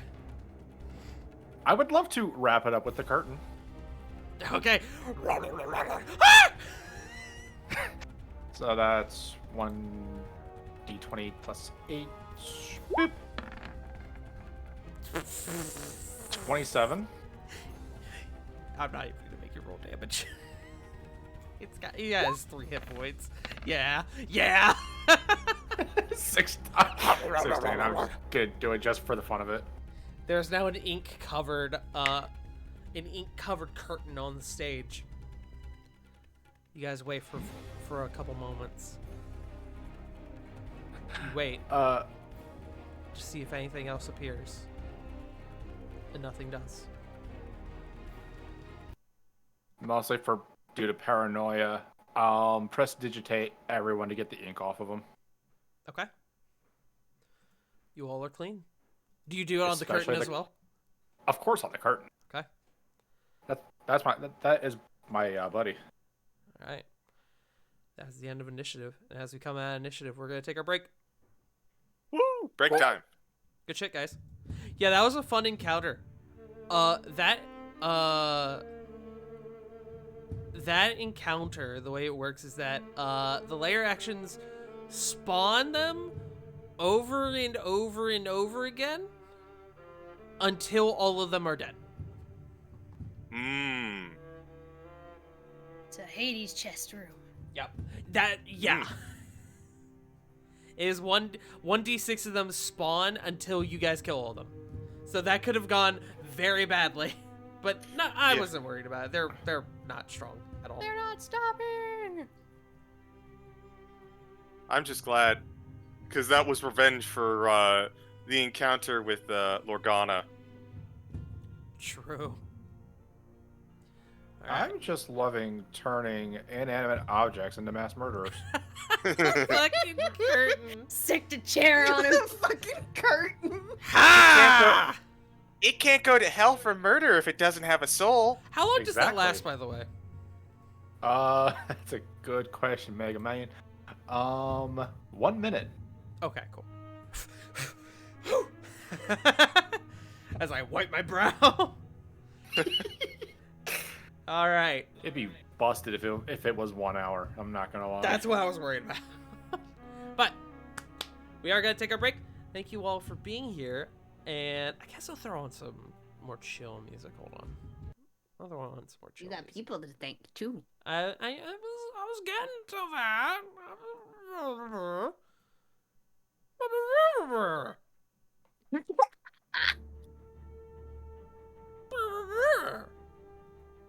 No, I want this.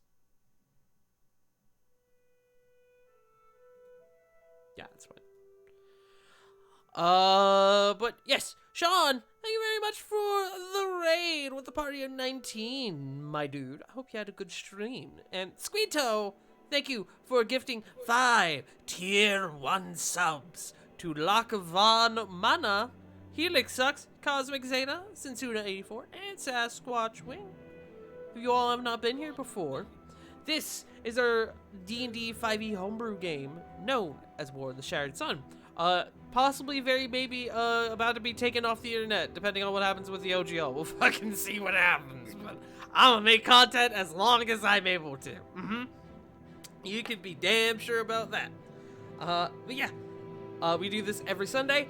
Our party is currently trapped in a literal nightmare realm, helping their friend relive their past trauma. So stick around, stay a while. It's gonna be a good time. Eyes emoji. I'm gonna go get water. That sounds like an excellent idea. CG is like, hey yo, I have a chance to watch the Donkey Kong race. I'm not gonna pop in halfway through. I'll just catch it later on the VOD. It's like 4 minutes in.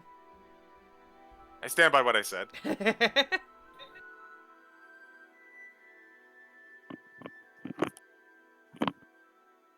Alright, y'all are stuck with me now. As I'm pulling up chat, I'm hoping y'all are being good. Hope y'all had fun watching Sean play Yu-Gi-Oh! I also will be right back. Okie dokie.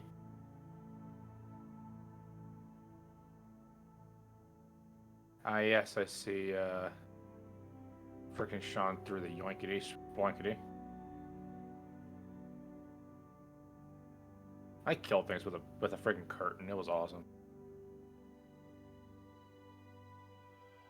Seriously though, animate objects. It's a fun spell.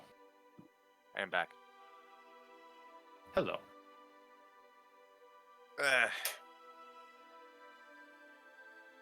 I was just over here lamenting how awesome animate objects is. It's a very good spell. Which is good, because boy, do bards need one. Oh my god, right? Like, it's bad enough that their only AoE is Shatter. And, there you go. It's a reason why Lore Bard's Magical Secrets numero uno pick is Lightning Bolt / Fireball, which is incorrect. The correct choice is actually Counterspell, but... Yeah, I was gonna say Counterspell, get that shit early. Mm-hmm. I kind of hope that, like, they just get more, Okay, so apparently they have Thunderwave, but that's situational. I'm back. Hello. Welcome back. I'm just like looking at stuff that could be considered a range, like Clouded Daggers. Who the hell is gonna pick Clouded Daggers? People who don't know how action economy works. Yeah. Because that's a whole ass issue. Okay, I will admit they do have Heat Metal, which is a good support and also minor damage spell. Heat Metal is so good. Like I'm mostly just looking for like up to third, because not a whole lot of characters get past like to like the 4th, 5th, and 6th level spells. Fair enough. See, I actually think people get to 4th, but not. They do not make it to 5th. Well, let's look at 4th. They literally only have Dimension Door and Polymorph. Okay, Psychic Glance too. Okay, I will. I'll put Psychic Glance there as a good one, but still. To be fair, that was a Tasha's edition. Fizzbins actually. Right. Because like, who the hell is gonna do Compulsion? I mean, Charm Monster maybe, but again, situational.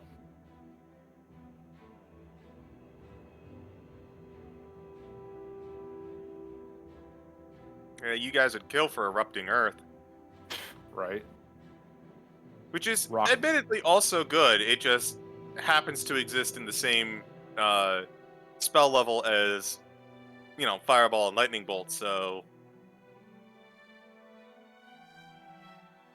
3d12 is not a joke. No, it is not. I mean, fuck, I was throwing around 2d12 with the fucking curtain. My players understood how much 2d12 hits. At least when it's attached to a sword. Yeah.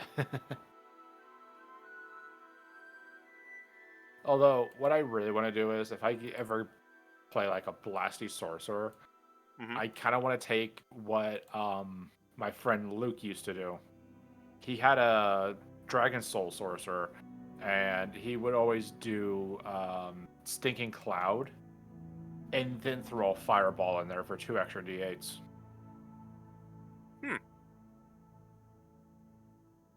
Hello. Hello. Hello. Welcome back. Hello. I have water. I have Sun Chips. Ooh. Nice. They apparently chili and lime flavored. Yeah, so Back- what happened with Adam was that I was looking at his stuff because I realized that my character sheet app didn't update his subclass properly. I was like, I should check to make sure he can't do any of this stuff. And one of the things I noticed while I was looking it up was that he gets to add his intelligence modifier to his initiative rolls. And I was like, cool, I'm gonna edit that. And I accidentally gave it to his proficiency. Ooh. But I was like, Why is his Arcana stat plus 25? That doesn't seem right. And in fact, it was not.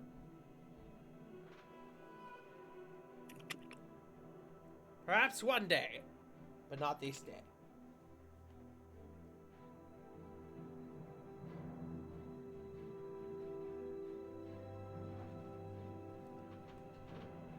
I'm gonna real quick, while we're waiting on people, I'm gonna fuck with the music real quick because I have 2 unnamed tracks on here. I'm not sure what they are. Go for it.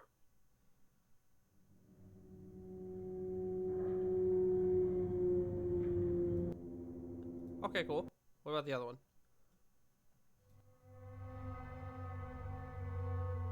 Ah, yes. Of course. Cool. Alright. Just making sure. I hadn't labeled those properly yet. But now I know. In the meantime. Just to make Why you torment me like this? Yeah.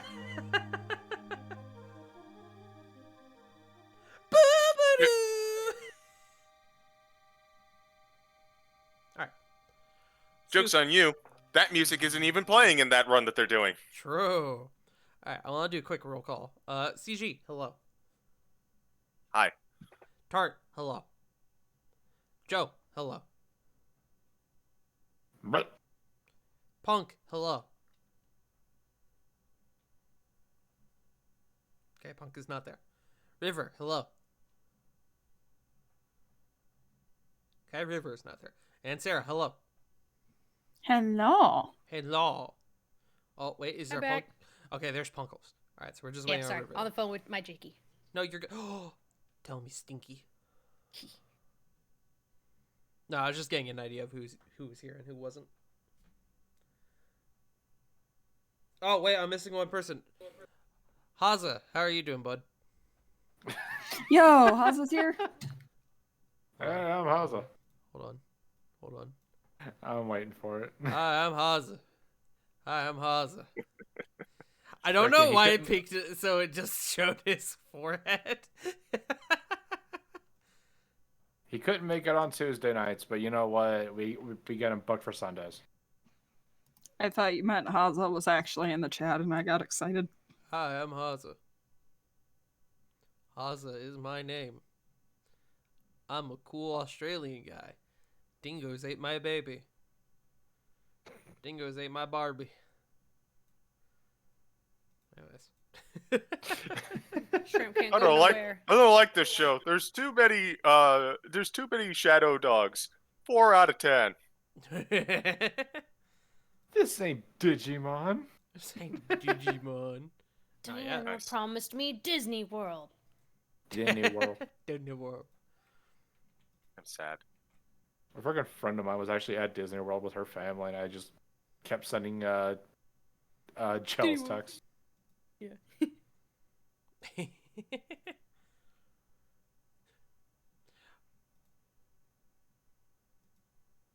Jeez, Punk, why does your DM get to give you Disney World?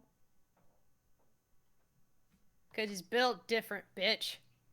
Okay, Jesus Christ, I'm sorry. Meanwhile, over here, slowly planning a Wendy's tabletop RPG game. I would like to roll for Baconator. That's the barbarian. Hell yeah. I am a fire sorcerer Kenku that just so happens to be a rooster. So I'm spicy chicken nuggets. Yes! Good. That's the thing Good you job. can be. Would the cleric be the Frosty? I think cleric is actually a baked potato, from what I remember. It's not even like it's Is the artificer the frosty? our artificer is not it yet because Eberron was not out when the module came out, Got you. if I remember correctly. But fucking yeah, no, there's like all these different there's a couple of different classes with a decent amount of subclasses. It's actually decent amount of subclasses. But then there's Order of the Baked Potato, where previously your character with the power of, like, you know, Frosties, bacon eggs, whatever. But Order of the Baked Potato, you are in fact just a baked potato. Like, you are in fact a sentient baked potato, and I'm just like, that is wonderful. I love it. Changing subjects for just a second because I just remembered this. Y'all mentioned while I was away, you asked if we were all nerds here. Obviously, well, yes, us Ravon- above game we are. I was talking about our characters. Yeah, I know. Yeah. Obviously, Ravon is the jock. Yeah. Sarah actually dropped out of school. Oh, so you're the, She's the punk. Yeah, you're the punk. No, you're the punk. Shut up. I was waiting for that. I'm just saying, as part of his backstory, Corvin is his school's valedictorian. I'm the transfer student. I don't know if Lily actually would have gone to school. You're part of the JROTC. By God, JR. Anyways. Sarah, I what's am going? back, by the way. I'm sorry I took so long. My JoJo and child finally made it home. Apparently, it required a bath and a lot of cleaning. I can I imagine. understand. In a shower. It took 2 hours from the time he told me. Ugh. I am so sorry. Poor child's exhausted. Yeah, he fucking threw up on himself. Of course he is. Well, maybe he should where- stop trying to force burps. Where was he? His Nana's house. Ah, So something just occurred to me, and I know we keep bringing this up. If the OGL goes through, fucking Feast of Destiny or wherever the fucking Wendy's tabletop RPG thing is called, that would actually be. I could actually do that without being affected by the OGL. I'm pretty sure. Oh dear God. So we're gonna switch to the fucking Feast of Destiny then, is what you're saying. Oh, good God. Anyways, let's get back to it, shall we? Or I God. I have a drive red my velvet streaming ice cream career soda. into the ground. It would only, technically speaking, this is all. No, wait. 2 times a week. Shit. Shit.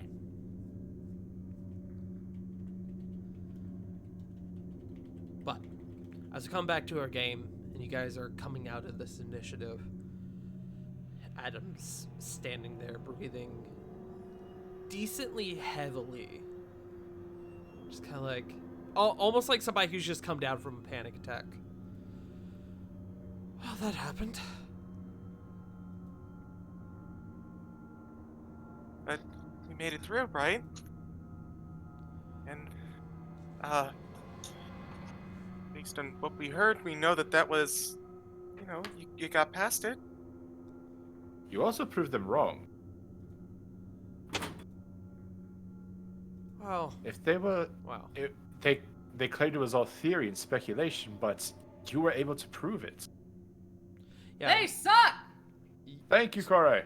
Yes, and look where that got me. Stranded in time purgatory, jumping from one place to another, never knowing what's going to happen, never knowing if I'm going to live to see the next point. Look, I guess you're trying to make me feel better, but honestly, I know everything that comes forward from this, and this isn't going to get easier. Well, here. And Foot's gonna reach into her bag. If worst comes to worst, maybe we can make it so that you're a little more safe if something happens. And she's going to pull out 2 items. She is going to pull out 1 bead of force Okay. because I am determined to give one to every single NPC. Fair enough. And she's just gonna say, "Here, this is a last emergency to get someone off you." And she's going to pull out the broom that she just got. It's a loner, but if you need to, kind of get up into the sky and away from people. Oh, I appreciate that, but I actually have a spell for that, so Oh, don't worry. okay. As Foot retreats the broom back into her bag of holding, at least for like the last bit of the duration, the blanket actually comes and tries to like wrap around Adam as like some sort of like cloak. Hate that. It's covered in ink. I literally used prestidigitation to get. That's rid of right, I it. forgot you did that. Yes, I did. Huh. Well, I don't think I'm going to be able to carry this thing around considering its size. And you see that it's like... Hold on. Ignore him. Ignore him. I assume. Jared, it's my like, help me! I assume it's like just dragging on the floor. Robot's with, just his like, head "Ah!"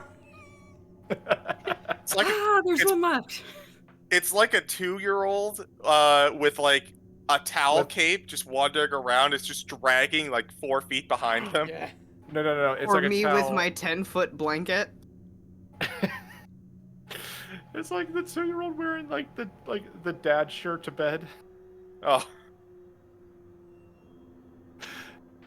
Corbin would actually like wrap like do some like hand motions to where like his arms can like pop out of it, so it looks like just like gigantic snuggie or something.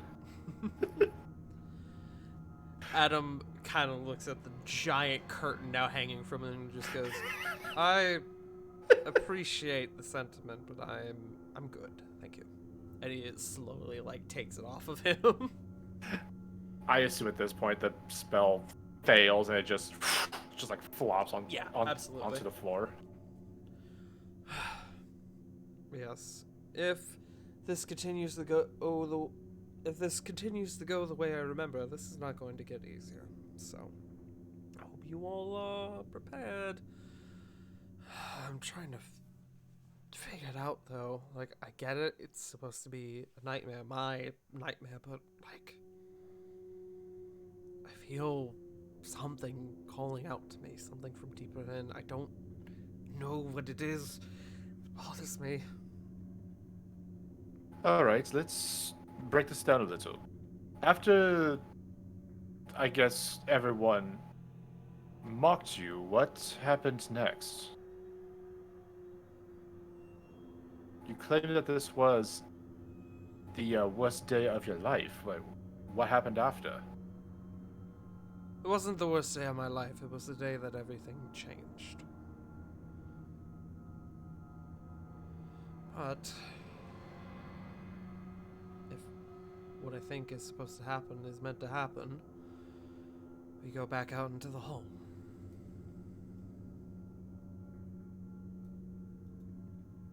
Why is it moving?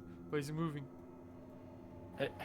Hang on. Like, I don't know why, but someone set this thing to inverted controls. It's weird. Sorry, I was fucking Someone with set it on the accident. curtain. Someone set the curtain to inverted, huh?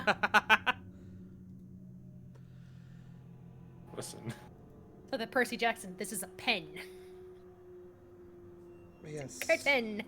I need to go speak with my...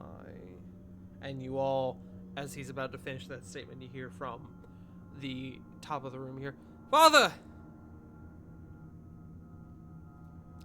Yes, that. And you all see up by the door a vague shroud of a form exit the room. This is gonna be fun.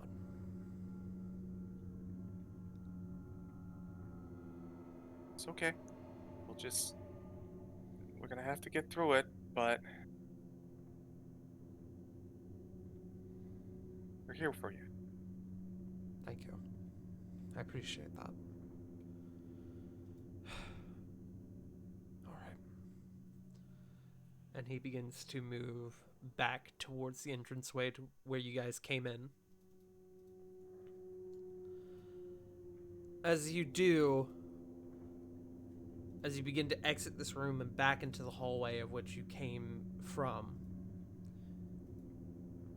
you go outside and you strangle the man with the loud-ass fucking car. Sorry. That one wasn't that bad. No, it wasn't that bad, but it's still annoying. It's just annoying that it has to happen at all. Yes. But you begin to hear vague calling. And Adam, as he sort of exits the chamber and into the hallway, there is a larger vague, like, not vague, almost like distorted form of another individual in front of you all.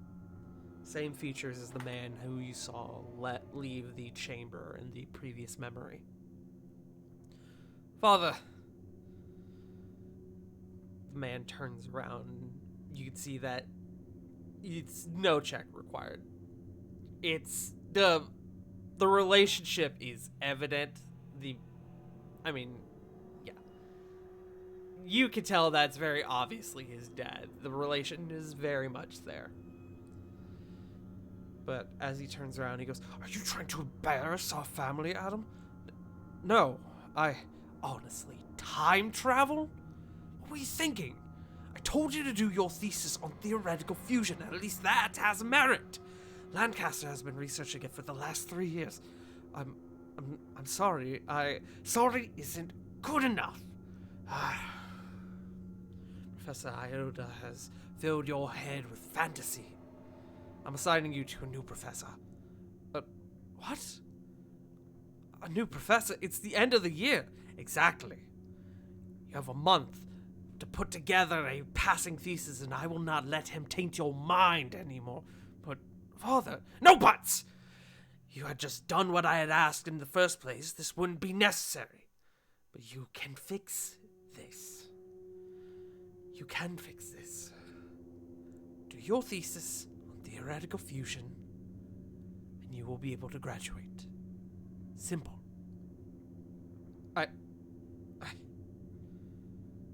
Yes, sir. Good boy. We will keep this between us. Your mother does not need to know. Are we clear?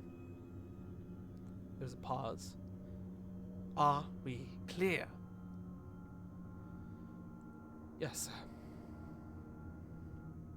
And with that, the visage vanishes. And Adam is just standing there, talking to the wind.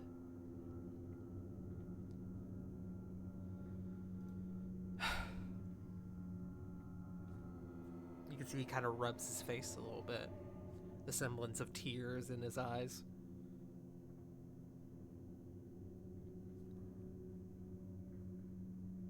Could he not see the ambition behind it all, though? Ambition wasn't what he cared about. He cared about results. I guess this is a... Oh, sorry. I was the prodigal son, and he throws up air quotes, of the Acosta family. My mother and father tried for years to have a child, and they failed every time, but then I came around. And suddenly everything lined up, made sense. My family created the college. It's been passed down through generations, all to keep up the family legacy. Of course, being the only child, I was basically forced, strong-armed into the family business. Well, and he sort of gestures to himself. I became a wizard. I went to school, just like my family wanted, all to fucking impress them. My mother, at least, was somewhat understanding, but my father, no. No, he only cared about making sure that I did what he would describe as the right thing, and that right thing was keeping up our family fucking legacy. Fuck! He was asking you not to do what you wanted, but what he wanted. Exactly. I guess this is where my own privilege will kick in. Being one of many, you are pretty much forced to reach out and be unique. Something like that. He'll just actually kind of like laugh. My father would have done cartwheels bragging. So, with my father's wonderful, supportive talk, as you just saw, I was left with a situation. I had to come up with a new thesis because I was laughed out of the fucking... I was laughed out of the Grand Hall after presenting my last thesis. I had a month to do it, otherwise I wasn't going to graduate, which would have been oh so very horrible for the Acosta family, seeing the one prodigal son fall behind.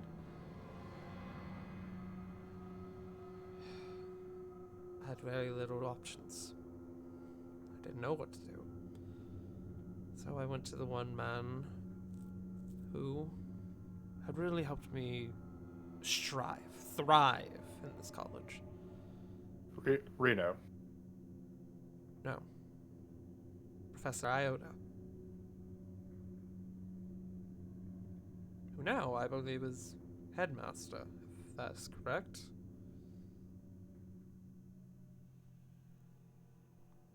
But when I was going here, still just a humble professor.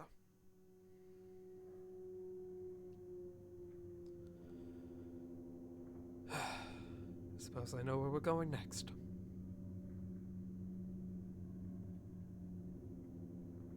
To Drew's office then. I would normally agree, but no. He didn't have an office. He specifically requested that he didn't have an office, and when they gave him an office anyway, he turned it into a storage closet. No, he spent all his time in his classroom. Either off campus or in his classroom.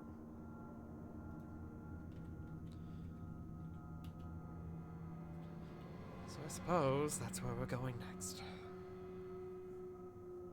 Flit looking at the window that there was something skittering by earlier. Yeah, I'm really hoping he's in the classroom and not in the field.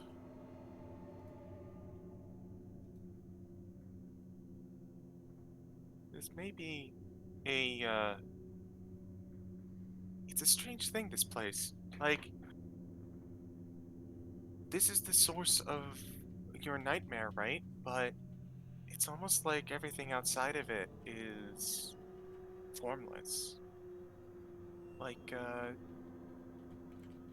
in a way, we can kind of understand this nightmare and understand where it goes, but if we leave it, we were to step out into off the beaten path,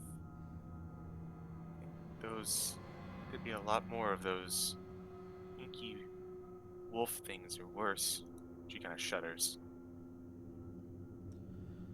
I remember the only thing crossing my mind when I left was doubt. How much of a failure I was for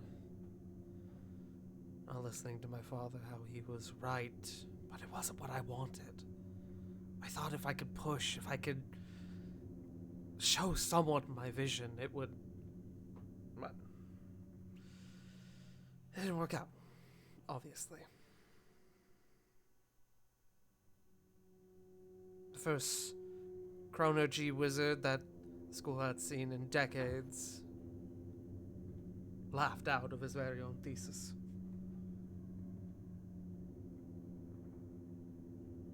They just didn't really understand. No. And as I would come to learn, neither did I. But more on that later. Let's go.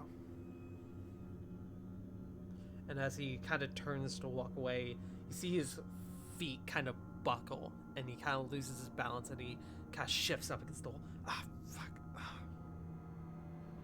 Corey's gonna grab him. Okay. I was gonna offer for Corbin since he's more of a back row kind of guy. I'm okay. I'm okay. Just migraine. See, he kind of reaches up for his head. No pass. Corey's gonna hold on to his arm still, like not like up like she would like him leaning on her. Yeah. But like hold on to like just in case. Yeah. You kind of you being there is enough to make him like hang there for a moment or two, kind of wait for a few moments for the migraine to pass, and he eventually is able to sort of straighten himself and be like, okay, I'm good now. Thank you.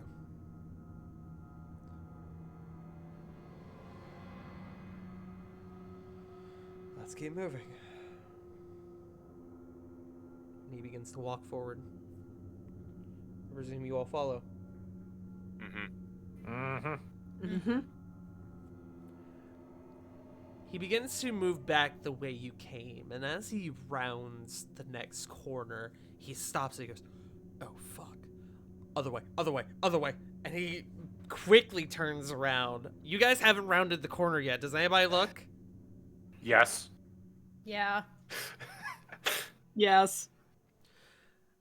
As you I just all- picture Corbin popping out, Corey's head popping out, and then Totem Sarah, pole. That was- Totem pole and style. then like Yes. and then like looking down at her like, what are you doing here? No, stop! Turn around! As you all look around the corner, see a familiar, shrouded figure slowly begin to make his way down the hallway. Oh no, fuck this. Dips. Okay, we're leaving. Corey's out. Why the fuck is he here? Why the fuck is he here? Did you meet him? No, I don't even know who that is! We didn't get the name translated, did we? I think we did actually. Yeah, it means nightmare. Right. Right. Use comprehend languages. Actually, I think it was Hunter. Yeah. That's it. That's the other You one. got Albtram, which means nightmare, and you got Jaeger, which means hunter. Yeah. Right. Apologies. Well, if I remember correctly, its name is literally Nightmare. This is a theory, but in some crazy way, I think it's bound to you. Oh, fucking good. So this thing's gonna be fucking following us around while we're trying to do this. Awesome. Love it. Well, that's not wasting any time then. And you can see Yes, let's leave. he has, as you guys begin moving around, he starts like mapping out the hallways in the school like in his head, like, okay, how do we get to the classroom? All right, take this next right. And he begins to lead you on. I'm gonna make a roll for him. Oh no. Uh-oh. That's a nat one. Oh no. Uh-oh. It isn't. It's been a while, clearly, since he's been to school. As after a little bit, he's like, okay, I officially have no idea where the fuck we are anymore. That's. What are you looking for? I'm trying to. Look, I had a route that I would always use to get from to Iota's classroom, and dickhead was in the way. Look, just give me a moment. Give me a moment. And you all can hear off in the Corey distance. has guidance on him? You can in just a moment. Okay. Off in the distance, down the cascading maze of hallways in the school, you just hear the soft patter of footsteps echoing on the tile floor or on the hardwood floor. You don't know where this thing is, but you know it's coming towards you all.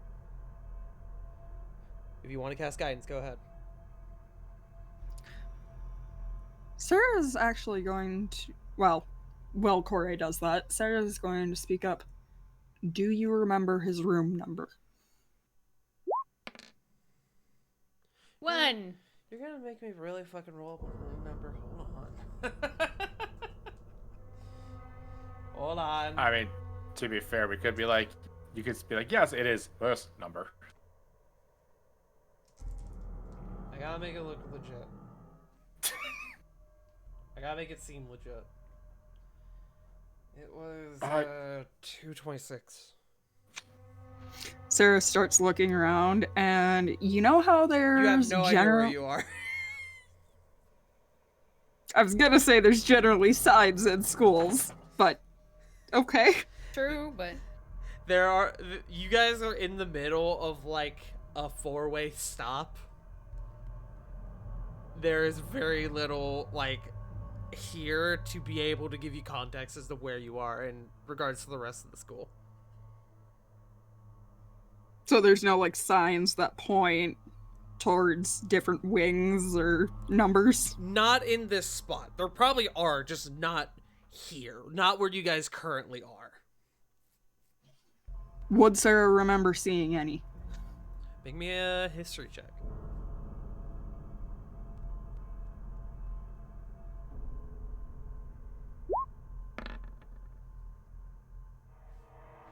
That's a no. That's a 7. Probably in the lobby, but that's a ways away, and you're not sure how to get there from here. Alright. Well, fuck. So, Corey, 1 on the guidance? yeah. Cool. I mean, he's gonna have to roll again, so I'll add it. Hey. That's better. Okay. Hold on. Okay, yeah. Alright. Lancaster's office was that way. Then we had Sprite Beards was over there. Okay, I got it. Come on. And he begins to move with a bit more speed again. Everyone go ahead and make me perception checks. Can do.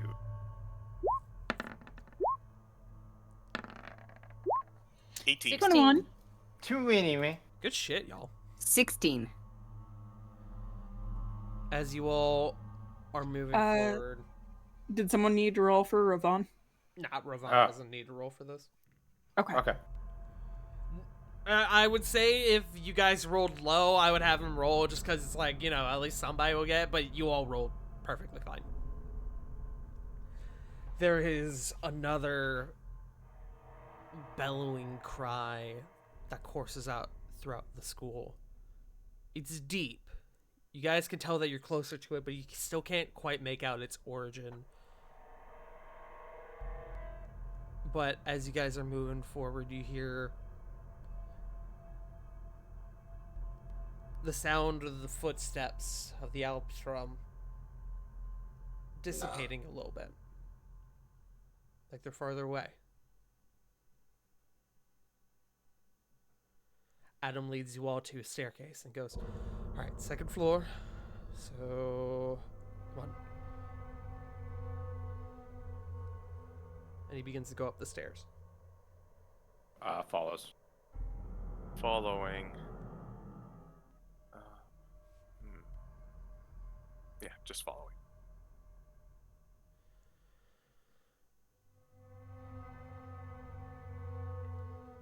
As he's going up the stairs, he's slightly muttering to himself like, fucking school, always got twists and turns, always shift around, dude.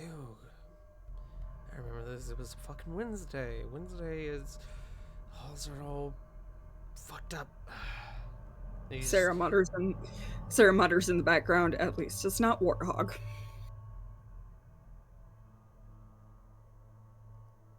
I don't know what that means. I think he was a play on Hogwarts. Oh. Oh. Hey, yo, fuck Hogwarts! You hear me, I JK? mean- Anyways. It's been taking all my willpower not to say, oh, it's Wednesday. You know what that means. Hump day! There's an explosion somewhere in the facility. Thank you, Tara. I got you. Anyways. now that we are crossing our Harry Potter and AEW references. I'm allowed one a week. But it takes a little bit. But Adam is able to guide you all to room 226. He goes, "All right, everyone here. Hopefully that thing won't know where we are. Which, if it's following, I guess we only have a certain amount of time. Great, love it." And he opens up the door and heads inside. Follows. When we get inside, Flit would like to hang near the door if possible to listen for footsteps. Okay. Alright, you all begin to file inside, and inside is a rather robust classroom. You got pews and your desks all together to make it so that rather than individual desks and chairs, everyone is sort of in rows set to look at towards the front of the classroom.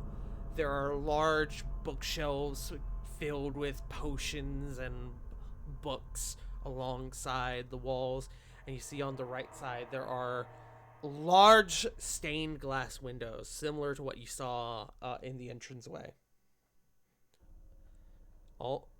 Unlike the ones you saw as you were going throughout the school, none of these are broken.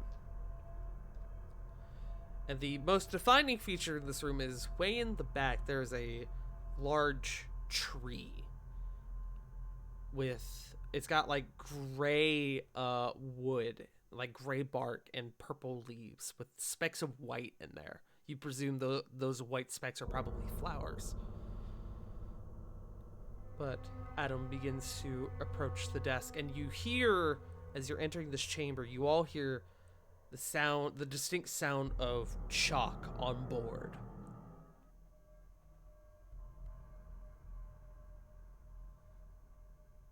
Does anyone do anything as you guys are entering this chamber? Flit, I know you said you're hanging by the door and you're going to start listening for footsteps. Does anybody else want to do anything? Corvin would like to kind of just keep an eye on Adam, see what he does, or like kind of if anything kind of begins to play out in front of him, like with his dad earlier. Okay. Make me an insight check. And insight, where are you? 15? It's not a hard check. He's pretty fucked up again from that incident with his dad, from reliving that memory with his father.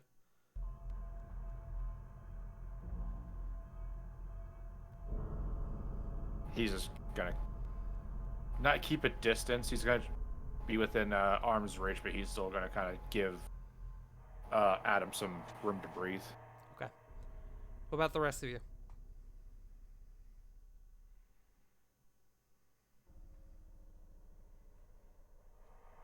Lily will probably choose to stay with Flit and kind of watch the Okay. door. You're backing up, Flit? Yes. Cool. All right. Anybody else? Are there any other entrances to the classroom? Aside from the windows along the wall, no. Is the one door and the windows. Okay. Sarah would probably go and watch out the windows. Okay. Everyone who... Well, I guess I should make sure we got everything on deck before I start asking people to roll checks. Corey, what are you doing?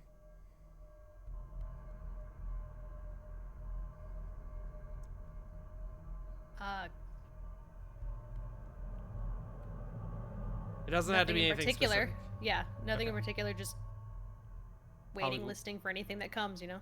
Okay. All right. Anyone who is actively like watching or listening for anything, go ahead and make me perception checks.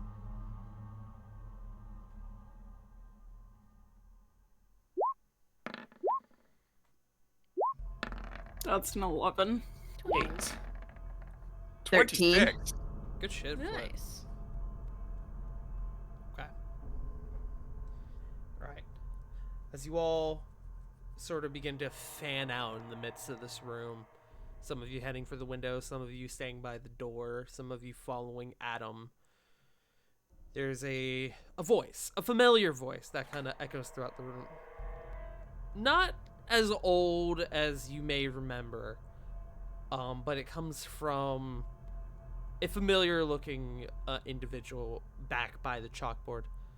They turn and they go, "Ah, what did they think? Did they like it?" And you see the familiar wizardly visage of Drew Iota. Not as old as you remember, but still of substantial age. Probably still in like his early 40s, perhaps. Adam goes up to the desk and he sort of just puts his hands on it. He goes, "No, they hated it." "Oh, I'm sorry, dear boy. No, I'm less upset about them disliking it, more upset about my father's reaction, truth be told." I'm sorry to interrupt. Were we told how long ago this is taking place? You were not. Okay. How old does Drew look? Currently, he's probably early 40s, but the Drew you're familiar with is an old man. He's like got the full like gray beard and everything. He's like in the 60s to 80s range. You don't have a specific age, but he's old.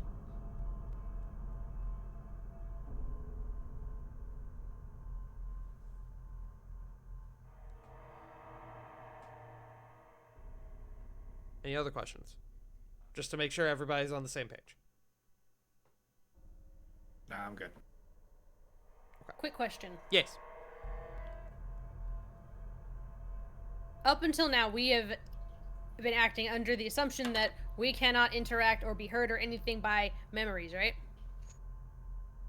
Yes, that seems to be the presumption.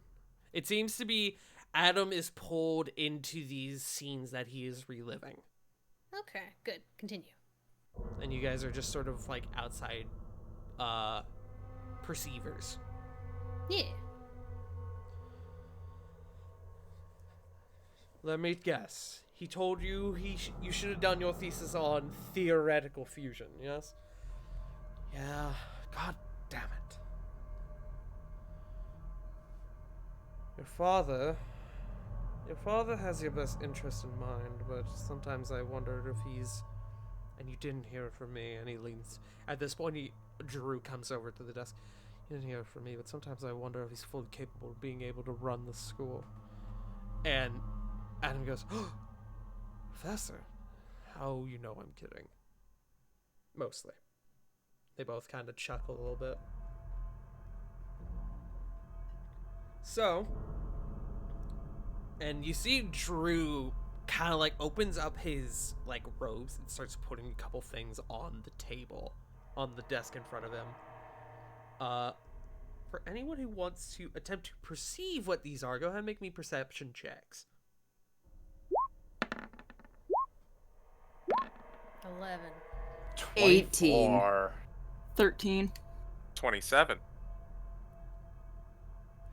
On the desk go a piece of what appears to be gem-encrusted chalk, a small satchel, a necklace with a rather substantial red jewel embedded in it, and what looks like what I can only describe as like a compass sort of looking thing, or like have you ever seen one of those little like pocket mirrors for makeup?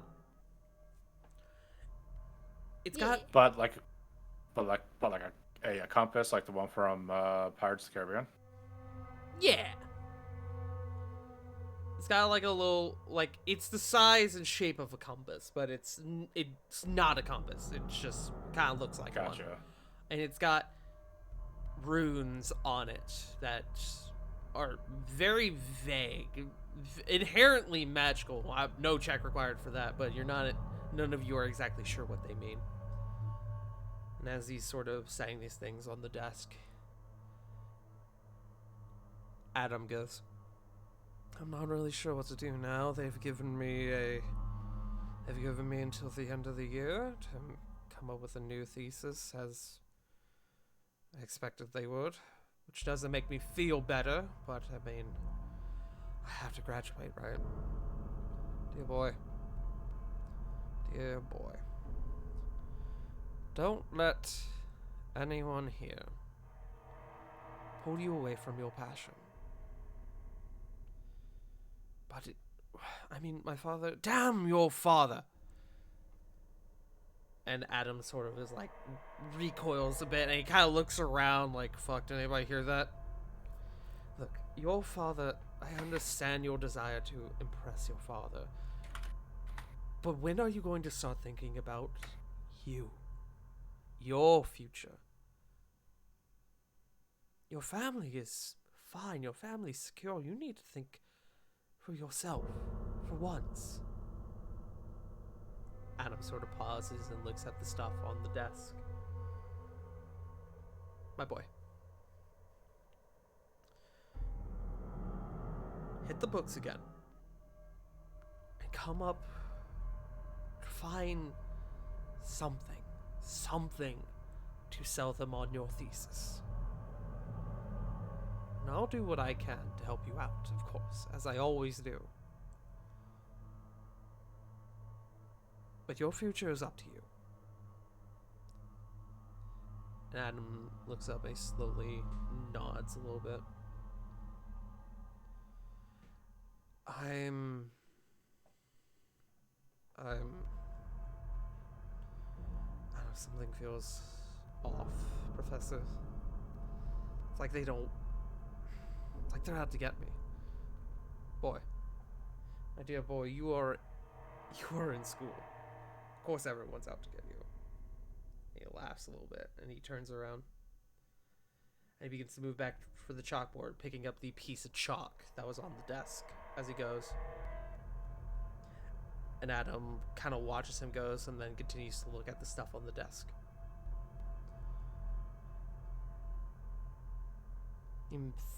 He's quiet for a few moments.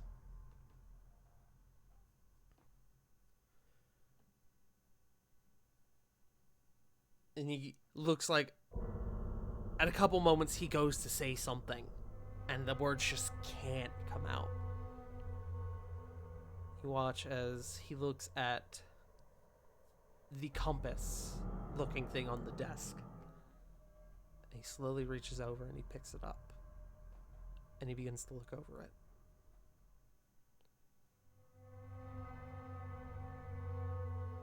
And Drew speaks up and he goes, you know, and he begins to turn around, and as he does, you all see as Adam slips the compass into his pocket, into the inside of his jacket pocket.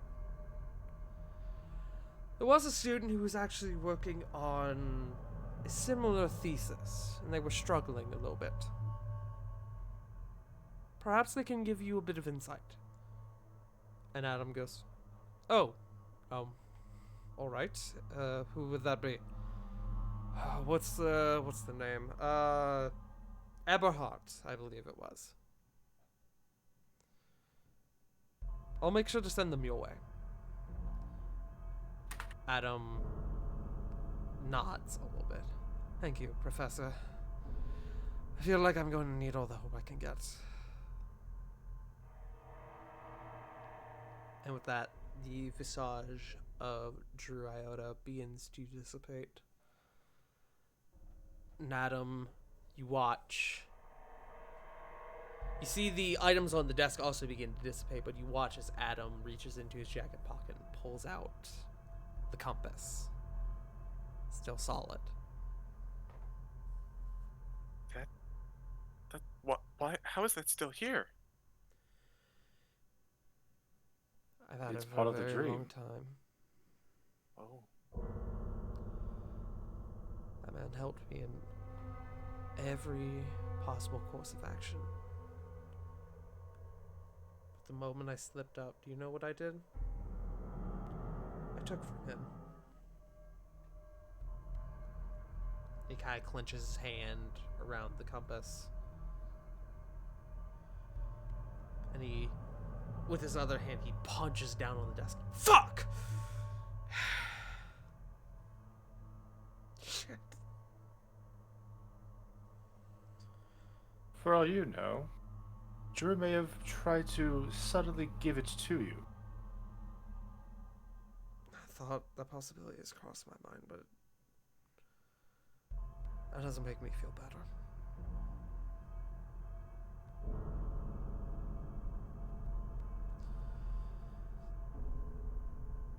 What did you want it for? I knew what it did. It gave me access to Drew's test room. Oh. You all have seen it now. What I turned it into. Oh.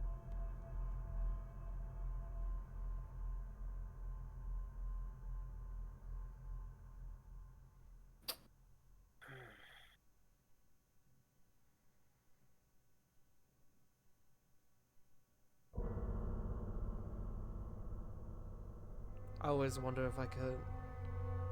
What would have happened if I had bucked up and worked on the thesis that my father told me to do, but I wasn't happy.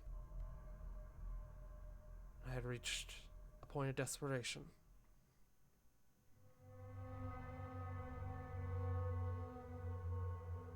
Drew and I weren't exactly good with words, but we knew how to understand each other, and I don't know.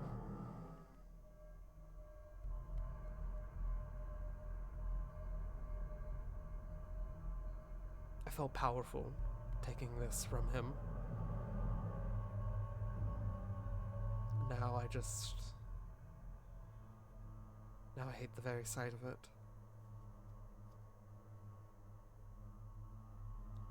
Flip. As this conversation's going on, down the hallway, you begin to hear the slowly approaching sound of footsteps.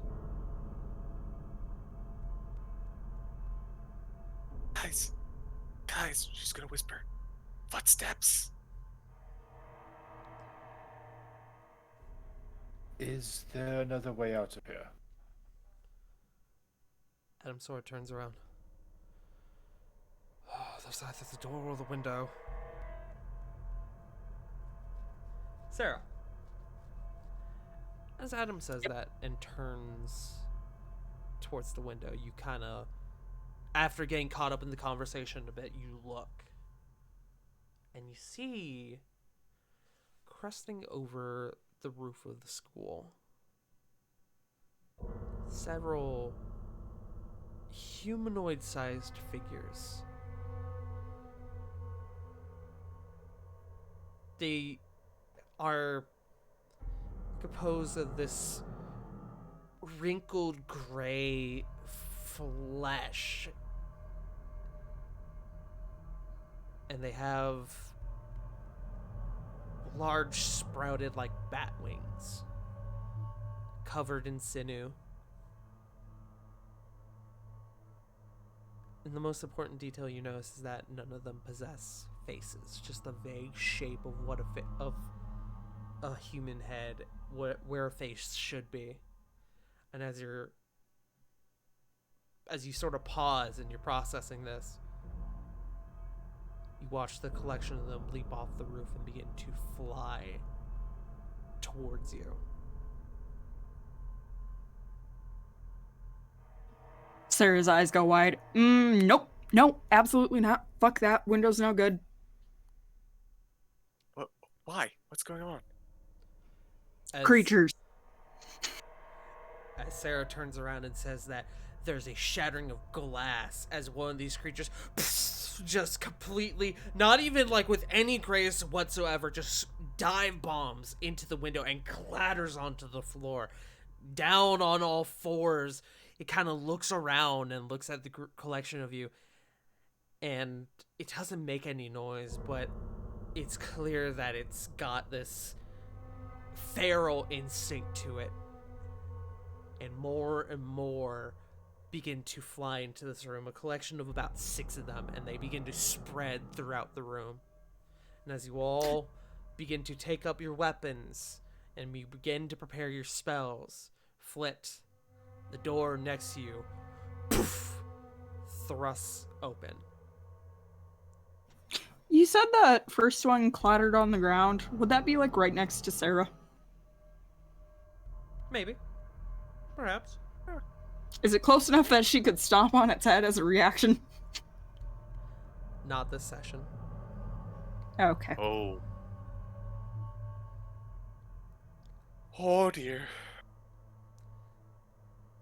As you guys are now have now become stuck in this chamber with these gross fleshy creatures, which I can show you if you want.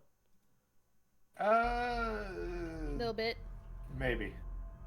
I want to see them, but I don't want to remember them. Hold on. Do I have the actual image? I don't have the token, but do I have the image? Is that the image? Image. That's not the image. Did I not save the image? There's the image. Image. Here you go. Oh, fuck all Ooh. that. Looking like a demonic evil fucking monkey from the Wizard of Oz. Yeah. That is concerning. You know what's even more concerning? The Albtrum has re-entered the fray. Yay, I missed him. Next session, we get to deal with that. But we can't do that now, otherwise we're going to run super late. So we are going to call it there. Good shit. Good Thank you shit. for tonight. Fantastic shit. Yeah.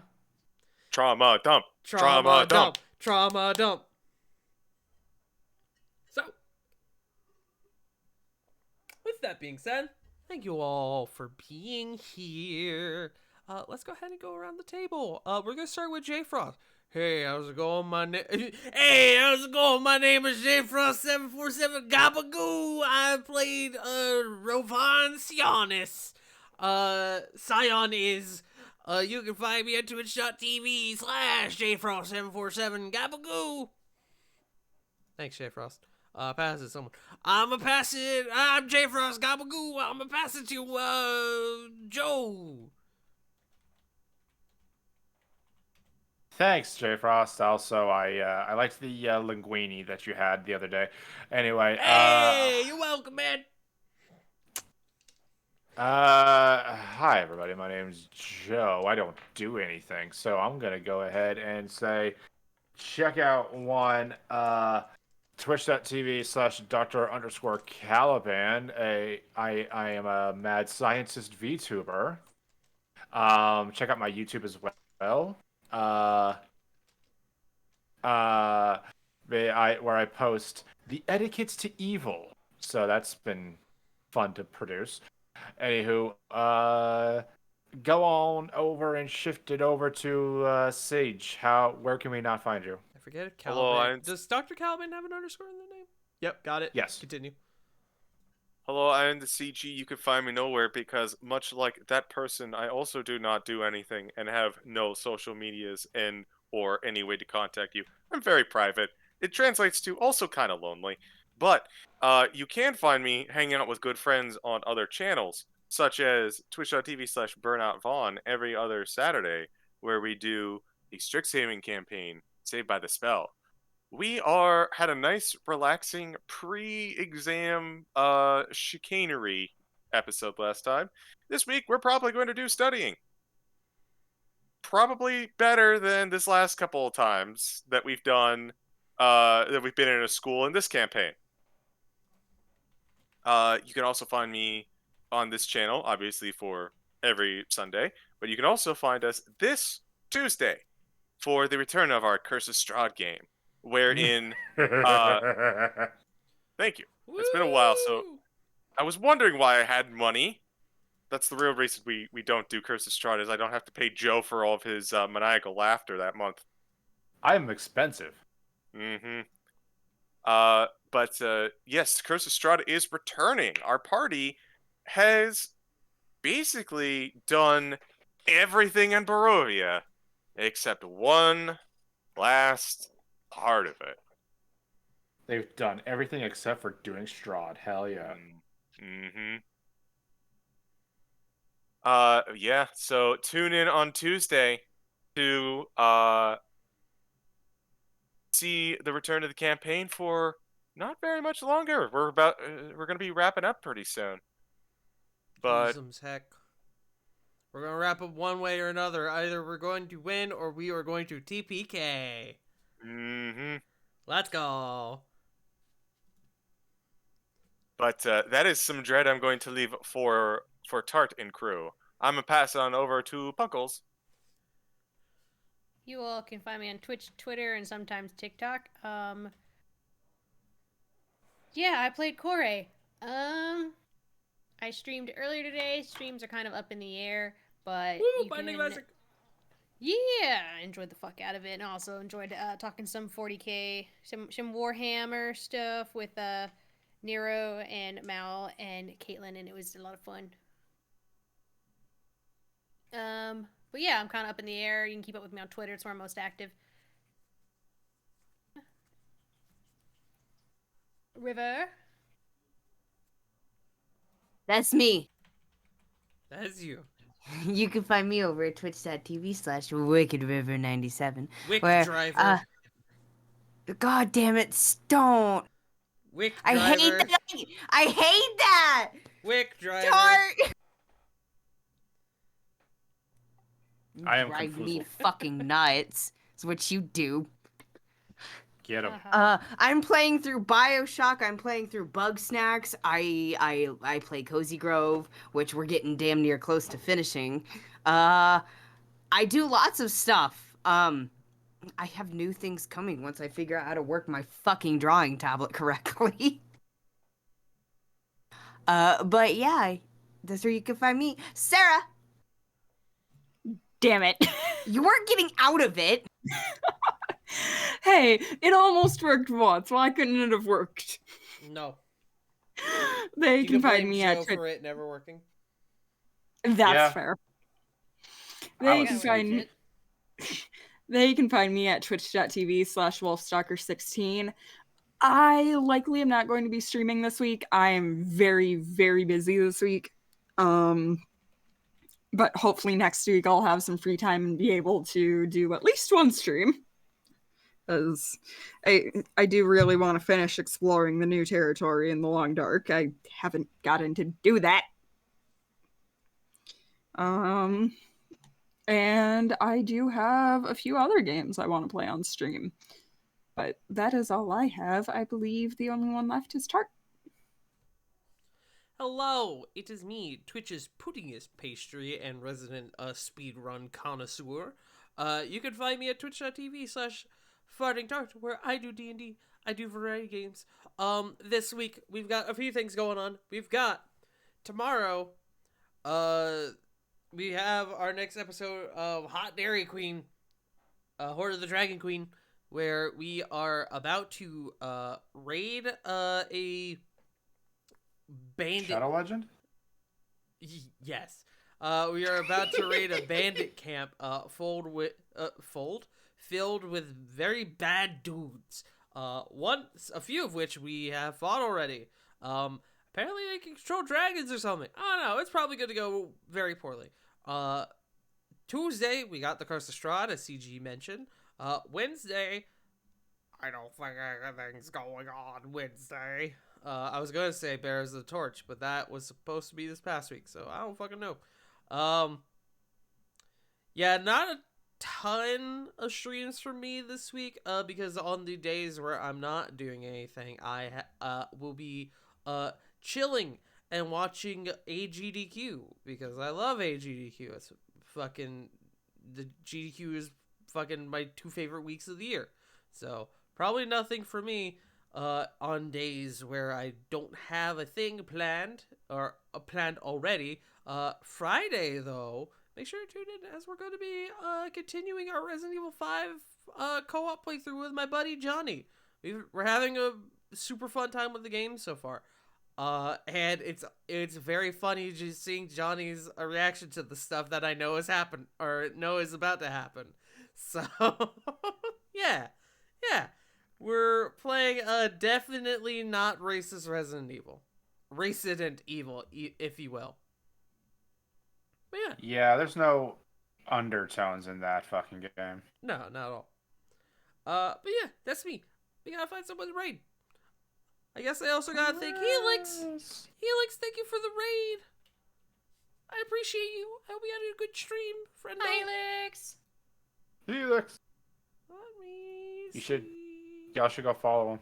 Yeah, true. Send him monies. True.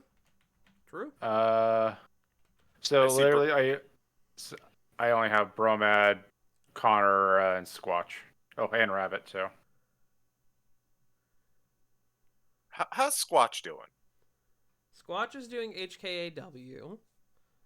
I don't know how long they're going to be going for. They probably still got a bit, actually, because we're wrapping up a bit earlier than normal. So we'll raid the Squatch.